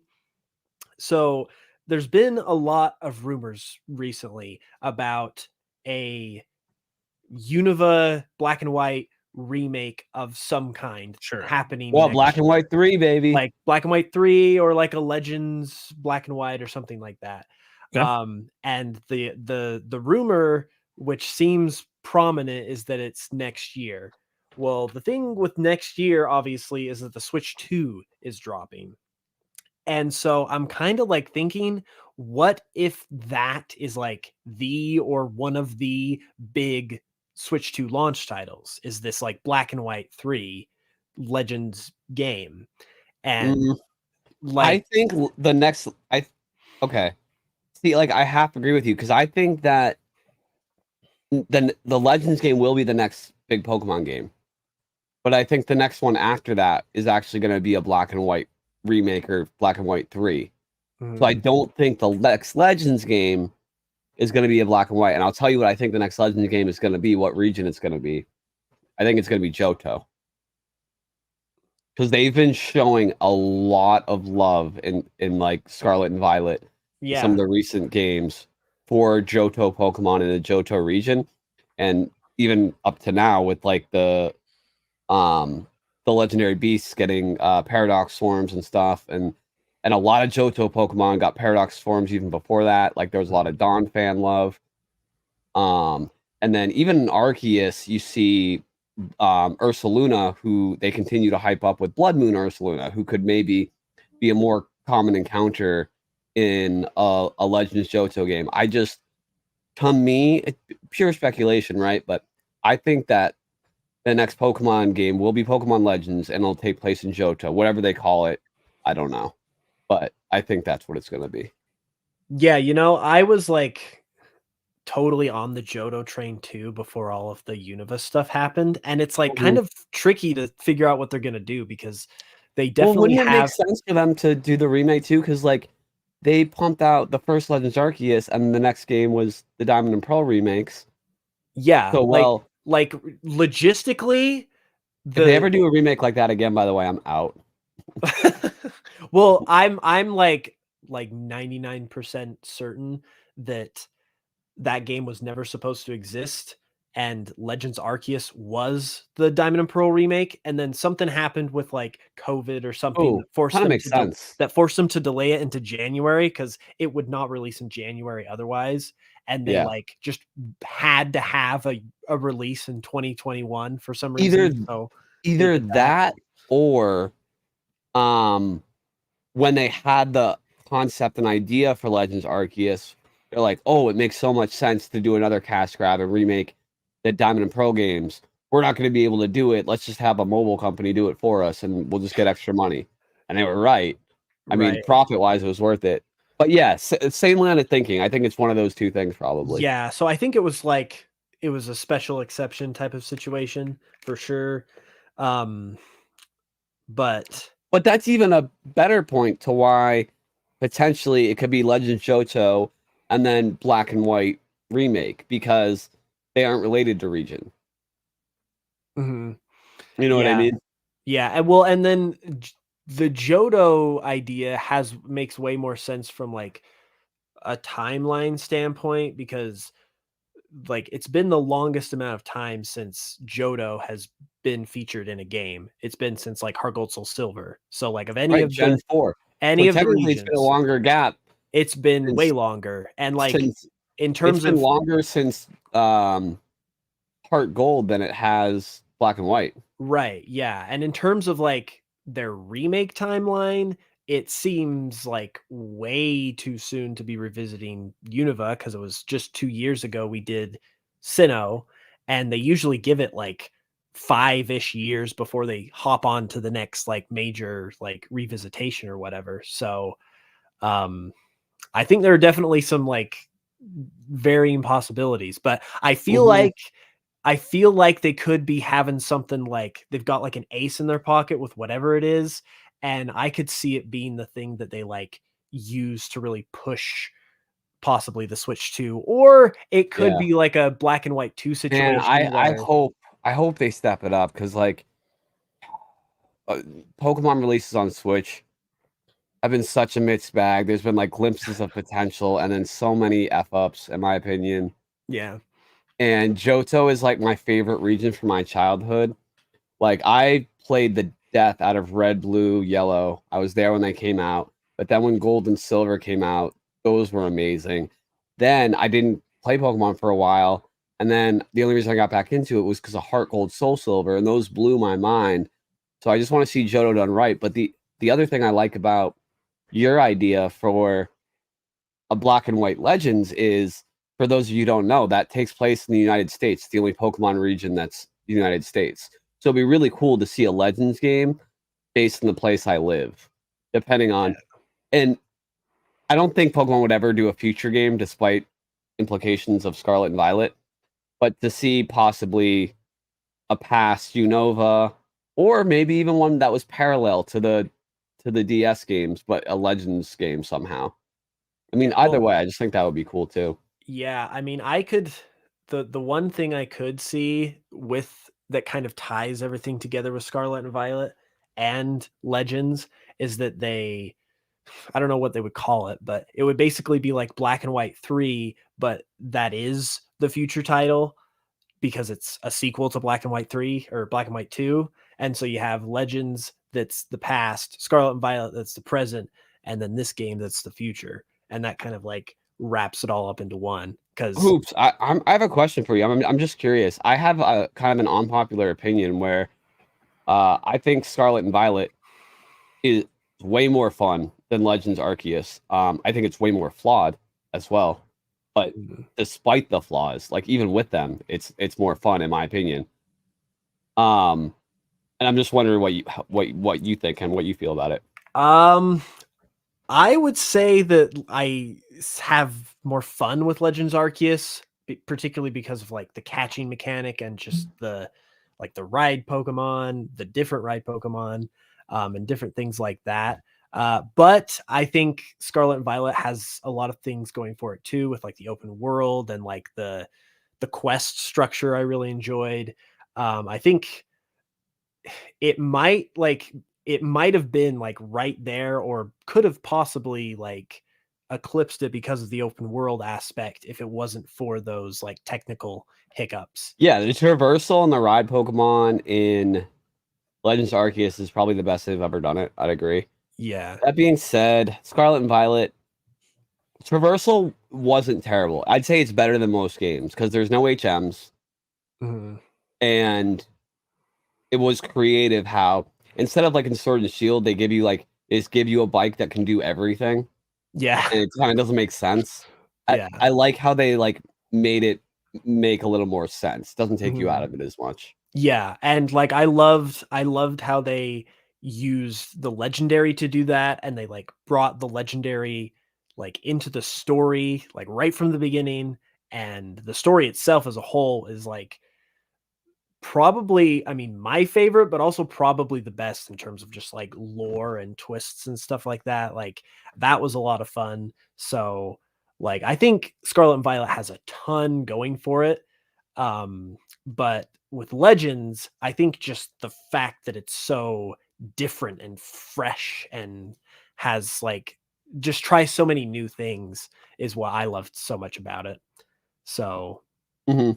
so I mean, like, really, for all the controversy that Scarlet and Violet has had with its performance, I feel like we've gotten like some pretty like promising and like fun experiences in the past couple games that we've had. So it's like Yeah, if I they can agree. just And like they haven't improved the performance shit. Like I fully admit that. But it's a fun game to play. It doesn't ruin the experience. It doesn't take away any fun for me. yeah, And honestly, a lot of the people I saw that get mad at the performance didn't even play it. They're like, I'm so like this is they looked at clips on Twitter and they're like, this is so bad. They're not getting my money. Like I could pay it, but it's out of principle. I'm not gonna buy this game. It's like, well, how can you really say if it's fun or not then? Dude, the Pokemon games all the way back to the OG, part of their fun was their brokenness. mhm, You know that's what I mean? This is a yeah. little different. I'll give you that. But still, like, I mean, all that does is just prove that a game can be messed up and still be fun. Yeah. I And like the product that I got. However, I do hope they start holding themselves to a higher standard. yeah, I would 100% agree with that sentiment because like I don't want to like take anyone's experience away if they just had genuine issues, but I've heard the same thing. Like I didn't really have any issues whatsoever aside from like a frame drop here or there. And everyone I've talked to who legitimately like played through the game, like I've talked to hardcore gamer people, I've talked to casual friends that just wanted to pick it up and play it. They've all said the same thing where it's just like, yeah, it's like you get a hiccup every now and then, but it's nothing like game breaking. So it almost feels to me like Yeah. people were trying to break the game, and then it's like, Yes. oh, look Because how that is broken the it is. thing. The longer you ran the game consecutively without like pausing or taking a break, if you just let it run, the worse it got. So people would leave their systems on for days, then take clips and post them to Twitter purely for content. And then people would take that and they think that was like an average experience. Well, it was easy to replicate. It wasn't something you were really seeing. Yeah. And if you did start to see anything like that, rebooting the game fixed it. Yeah. So, well, that should never be the case for a AAA $60 release. It's not as bad as what it was made out to be. Yeah. That's how I feel. Cool. So. Love it. All right. There's your little bonus Pokemon topic for the day. All right, we're gonna get to our Q&A section, guys. If you have any questions, you can submit them for as little as $2 super chats or use your free member chat if you happen to be a member. And you know what? This Nintendo Prime bastard just wanted to hear more Pokemon debate, saying, I want to see Hoops and Jake debate right now. Best Pokemon game and why? Go. So before either of us answer, Hoops, I'll let you answer first, actually, since I'm saying this. But I will say, best Pokemon game, much like any game that you would champion or this is the best game. It's not there's so many good ones.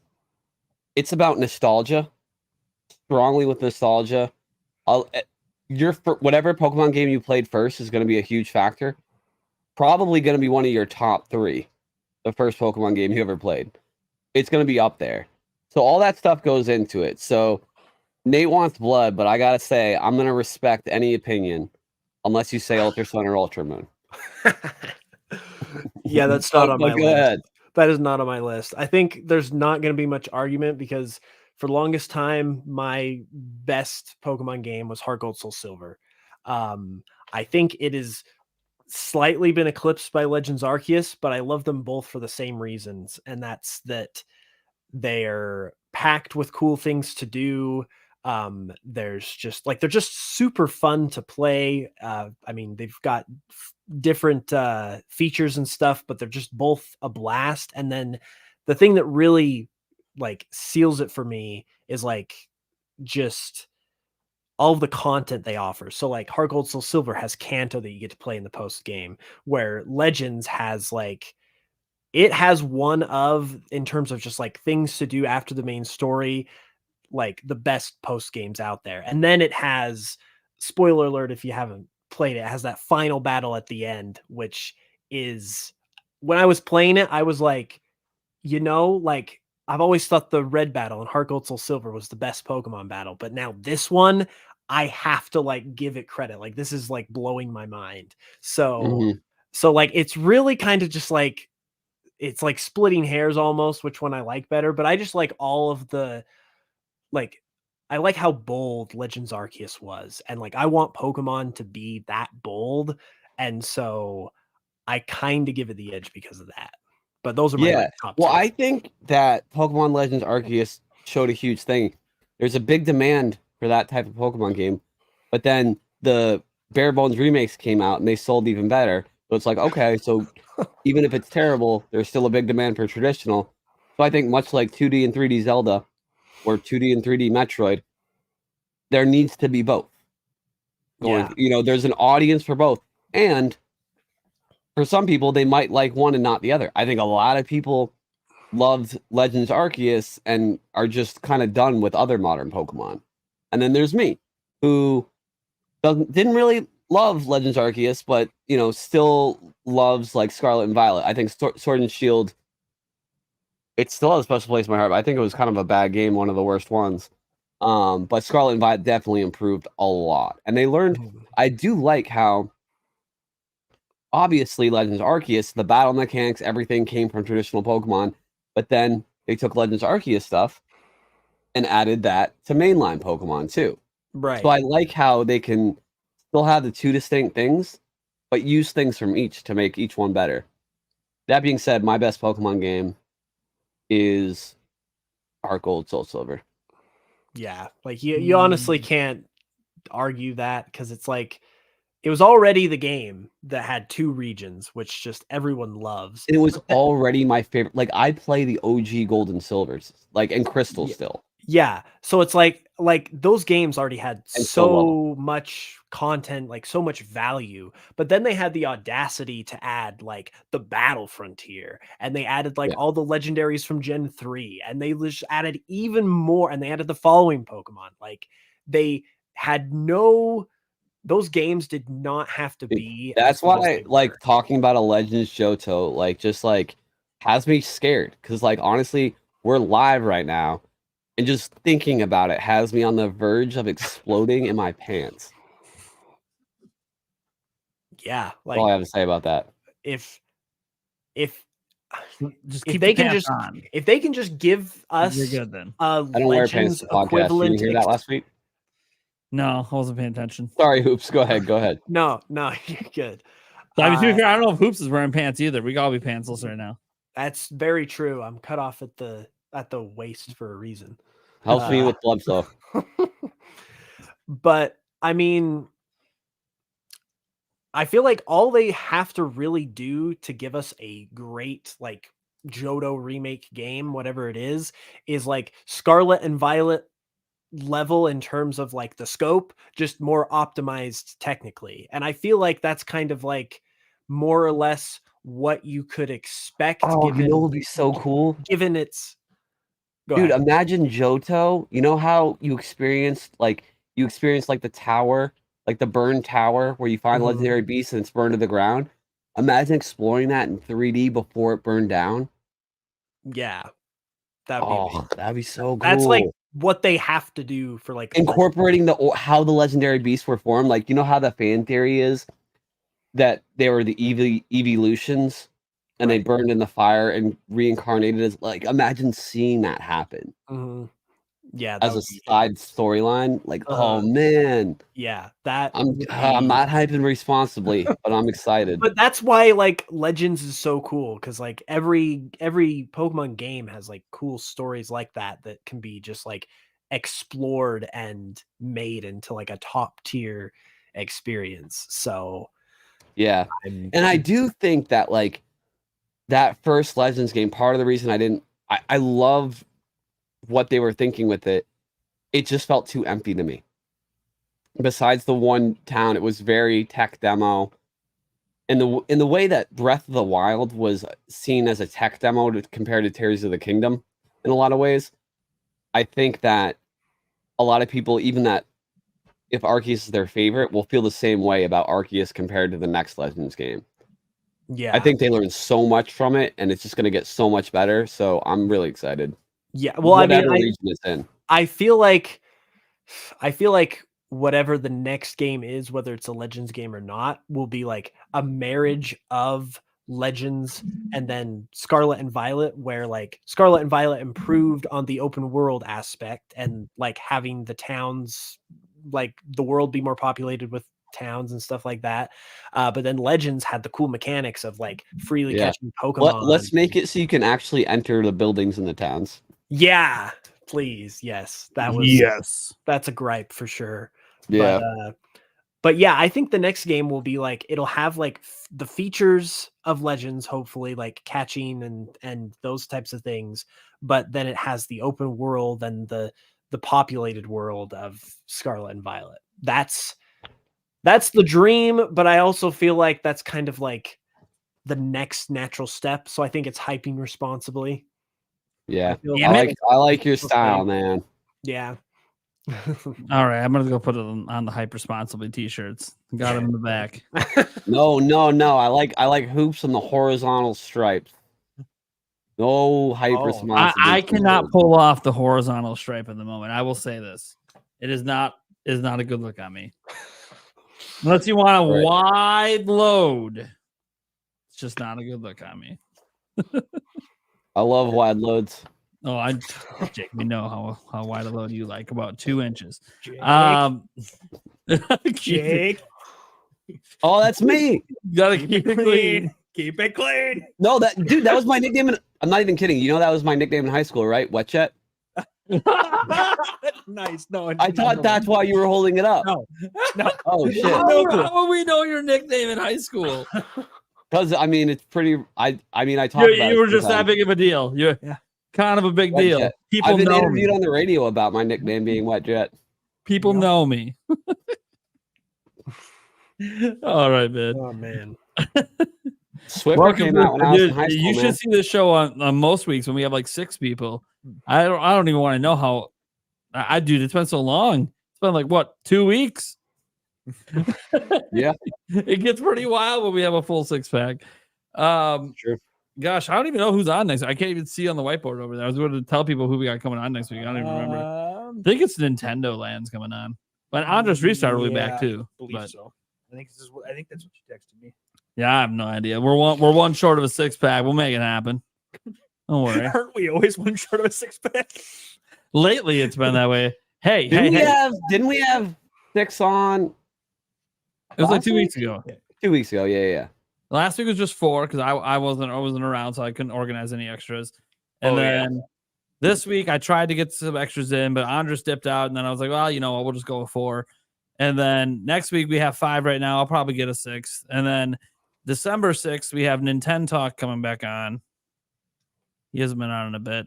Oh Maybe yeah, I'll make remind a Force me to Jones. make a Let's do second guys OnlyFans account called Nintendo Bitch. Well, dude, Got it. how can you compete with the 2-inch destroyer though? You're gonna have That's- both They're different audiences. different, They're different okay. audiences. All right. I mean, you could argue, are they really fundamentally at the core? No, but if I get different audiences, then I do a collab and then both accounts. Boom, baby. Instant profits. Yeah. That's what we're talking about. 2-inch destroyer versus Nintendo bitch. Just create drama, like the old True. blogger drama days. True. Oh man, Hey, everyone that saw this, Logan Paul, they that hate thought each about other. this, if you saw Diss this, no, track. you didn't. All right. Yeah, dude, if you're not dropping diss tracks, you're doing it wrong. All right.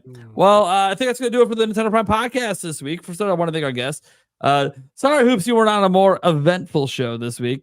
This is my first show back from being sick, so I kind of slow getting back into the show. But oh well. Next time we have you on, there'll probably be a lot better topics and a lot more crazy stuff going on. But I do appreciate you taking the time out and still showing up and everything, especially with me pushing the podcast back a bit. I really appreciate that. Jake, you just take it, and that's just the way it is. Wait.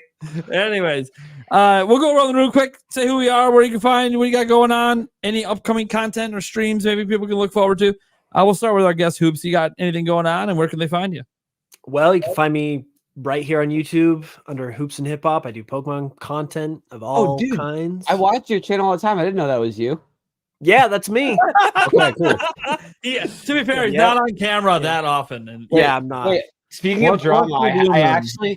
actually have one thing of beef with your channel. All right. Uh-oh. It's not too serious, but this might be fun to keep people interested for another second. Okay. There was genuinely one thing that I saw in one of your videos one time that I was Wait. like, "Ugh, I don't like that. Okay. Someone had commissioned and paid someone a lot of money to make artwork for an alternate version of Magikarp and Gyarados that were like grass versions. Uh-huh. And you used those images in your video and like never credited them. And I was like, what the heck? I It was the it was like the Uh-oh. toad. Getting called drama. It was No. like You like the, drama. Let's go. it was the Toad School. You know how there's like the alternate versions in Scarlet Violet, like Wugtrio, Wiglet, and stuff. yeah. And there was found in the code that at one point there was going to be a Magikarp and Gyarados. right. Yeah, Yeah, those ones. I commissioned those. that was you. Yeah, I commissioned those. Oh, maybe I was mad. Maybe I was mad at a different channel for doing Maybe. it to you. For doing But it to you. I commissioned those for sure. Okay. Well, never you- mind. In well, that you case- like this. In that That's case, funny. somebody used those and didn't credit you. Yeah, And that then- could Yeah. maybe that's it. Dude, Yeah. I'm glad I Oh, said yeah. something because now I No, know it's that you're hilarious. the fucking good guy. Yeah, was a twist. I'm square with crediting. I commission a lot of most of my stuff, but if I do use someone else, Jake Randall, you thought you got him, but you up. Yeah, I'm glad because I like Yeah. him. And then I was like, hey, wait a second. Really, dude, you stole some art over there, and you mean the art I commissioned? Like, Thanks. hey, you know That's what? me and my art. Thank you I've very never much. said it to anyone, and that's the thing. You never talk shit about someone unless you're gonna like be man enough to talk about it to their face and ask them about it. Well, we already know There you go. that when I met you in person, I'll totally touch it to your face. So we've already crossed Yeah, that boundary. well aware, well aware. No, that's what I mean. We give it to each other all night long. Totally, dude. We trade. You take it sometimes. I take it sometimes. It is what it is. Man, I wish I could remember who the other creator was that used your images. Because now it's gonna bother We you. could all Now get you 'em. know We they could totally get 'em. took it and didn't credit. Yeah, It's all good. happens all the time too. But by the way, It's crazy. I genuinely do watch your channel, and people should watch it. So Dope. Well, appreciate it. Yeah. Yeah. now So- it makes sense You why are we the were only vibing so much Pokemon about videos I Pokemon. watch on the internet. Yeah. Just so you're aware. So wait, one more question, Hoops. Sorry, Nate. We're just gonna have to go a little longer. Were you originally a channel for something else and then you pivoted to Pokemon? That's what I've always wondered about your channel. name. Sort of, kind of. I started out doing remixes, like just like video game Hip-hop, baby. remixes in Oh, general. cool. Okay, And so it was still then- kind of related. Yeah. Right, yeah. And then I sort of like wanted to do videos and I did Pokemon ones and those ones did really good. So I was just like, okay, I'll go with this, you know. Nice. Yeah. So yeah. So that's kind of where it comes from. Gotcha. Yeah. Yeah, Cool. dude. Hoops just Nintendo switched it on you. Just so you're aware. Yeah. Handheld mode. Credit to I, Natsu for that joke. Credit to Natsu. It was a little lame, but thanks, Natsu. I don't mind That's looking why they lame. call me Nintendo, bitch. That's what they call me, Nintendo Prime. Sorry, I was getting into this whole prime time thing in my head, and it was going places that I cannot speak out loud. boy. All right. So yeah, go follow Hoops and Hip Hop, guys. He's got lots of stuff going on, lots of Pokemon. If you're really into Pokemon, I know we actually gained a few subscribers during that And Pokemon vouch. stuff. Hey, I'm not like the big Pokemon YouTuber. That's the guy. Go hang out with him. He'll talk Pokemon all day long, man. Comments, videos, you streams once in a while. You just go follow him. He's literally the only Pokemon YouTuber on the entire platform I actually watch his content. Which is crazy since Yeah. I'm not like a big Pokemon guy, but I don't know what it is. Maybe it's his voice. I just Maybe haven't it's the been fact that I'm like watching Hoops and he's got Hoops in his username. I don't know what it is, Yeah. but it just worked. I mean, dude, he's got Michael Jordan in the background. Yeah. Guaranteed view. Mhm. Yeah. No, his videos are just like easy to watch, like fun. Yeah. You can Very just binge easy them. to follow and watch and listen to. You never really feel lost, even if you don't know anything about Pokemon. It's kind of nice. I like Thank how. you. I like Yeah. Thank you. Then we got the prime bitch over here, Mr. Eric. Yeah. Yep. How's I'm it here. going, man? Good. Where can they find you? Here. Most weeks. Yeah, most weeks. I was gonna say you were my backup to host I last know. week, and then I remembered, oh shit, you're not gonna be here. Nope. I was in South Dakota. I was like, hey, my co-host can host an nope, no, he No. cannot. No. Eric, you lost your opportunity for the first Right. time in Right. like 7 years. You Yeah. could have hosted an episode. Right? Could have ran it your way. You know what? You wouldn't have kept it clean enough. No. And No, you I would've- talk I too would have much. talked way too much. during Way that, too yeah. much to run this show. Way too much. You know it's about the guests, not about you. Right. Eric was spitting some facts tonight, though. I do did. think that honestly, Dude, he's out of got all of Google. our like everyone ideas, else. the most likely thing that Nintendo might do at the Game Awards is talk more about the movie, because that's one thing they like to promote as much as they can. And I think we've seen it with the Mario movies. They like to try to get as much press out. And if you want to get some movie. attention that ain't just video game related, drop some famous person playing Link, and next thing you know, it hits outside of gaming. Yeah, Machine Suddenly Gun you're on the Kelly. front page of Entertainment Weekly. Oh, that'll be the day. All Dude, right. did you see that quote, Nate, where he's like, "If I don't play Link in the Zelda movie, we've got a problem." Yeah, I'm like, dude, yeah. if you do Machine play Gun Kelly, Link, yeah. you got a much bigger one. Look, let me tell you, Machine Gun Kelly. Look, your cosplay was all right. Your acting ability can go fuck off. You as a person can fuck off. I'm just gonna say that right now. Sorry if I offended you or Megan Fox. My bad. But just don't really like you guys as Dude, people. can you imagine if like Megan Fox played Zelda and he played Link? Well, That would single-handedly destroy the Nintendo. Zelda franchise forever. There's I no mean, look, recovering. let's just be honest. He basically destroyed Megan Fox. At one point, I thought Megan Fox was all right, and then the Machine Gun Kelly stuff happened, and I'm like, you know what? Well, I'm kinda also done. Megan Fox decided to just stop working. Like, what's the last thing she's been in? Well, she doesn't need to anymore. Right. Let's have But Machine that's Gun Kelly. the real take reason care of she it. fell off the radar, though. Well, no shit. I'm not talking about her falling off the radar. I'm talking about me just finding out that I don't like her as a person. I guess thank you, Machine Gun Kelly, for for I guess pointing out her true personality. Apparently.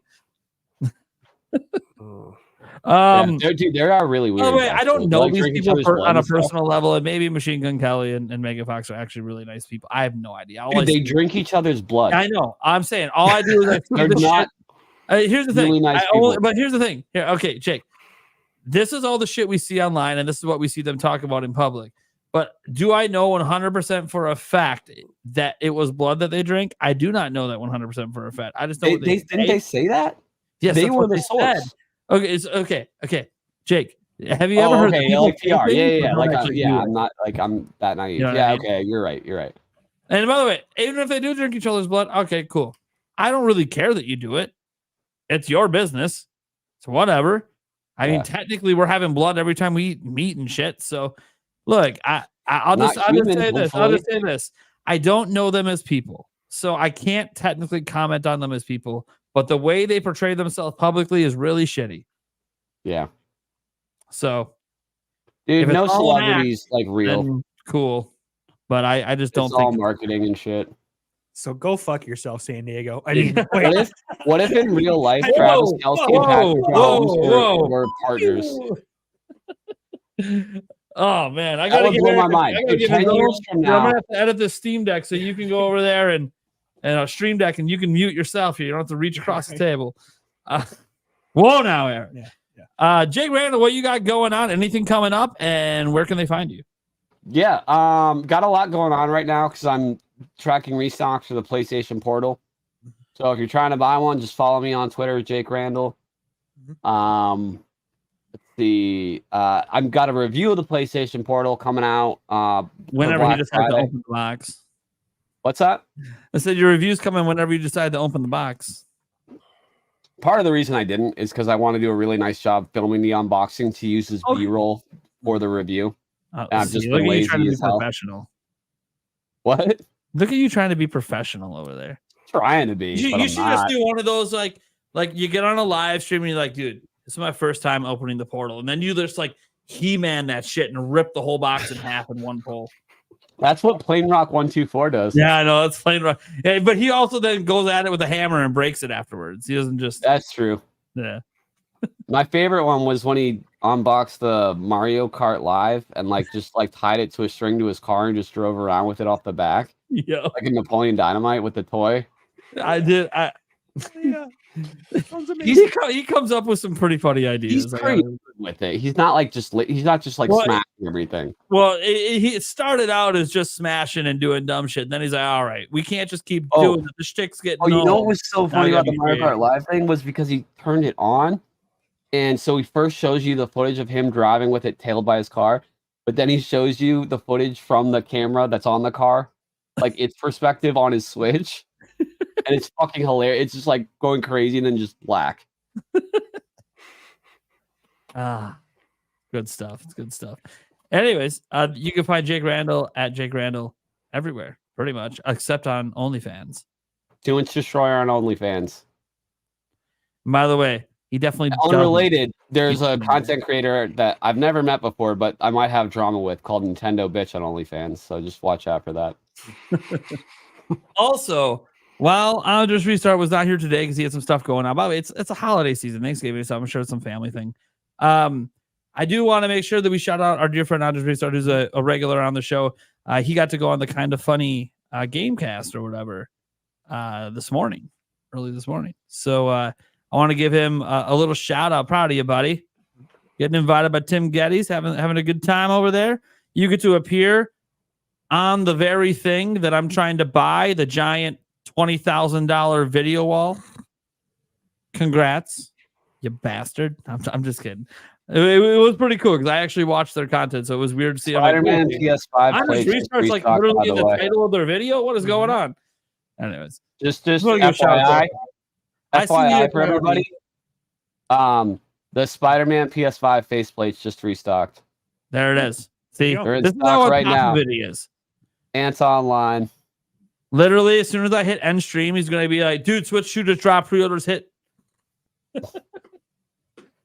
Anyways, all right, guys. I'm obviously Nathaniel Robles from Nintendo Prime. You guys should know who I am by now. If you don't, this is the first time you've ever heard me. Hey, I'm a Nintendo YouTuber that talks about news primarily. We also do live streams every Monday, Tuesday, and Thursday. And then we have our podcast every Wednesday where we have guests from all across the content creator space come on. And we just shoot the shit and talk about video games, the latest news, sometimes just random ass topics. Like apparently we added a Pokemon topic today. Should have known. 2 Pokemon lovers. Andres Restart's going to be jealous he wasn't here because it would have been a 3-pack and I would have just sat back and took a nap for an hour. And that's okay.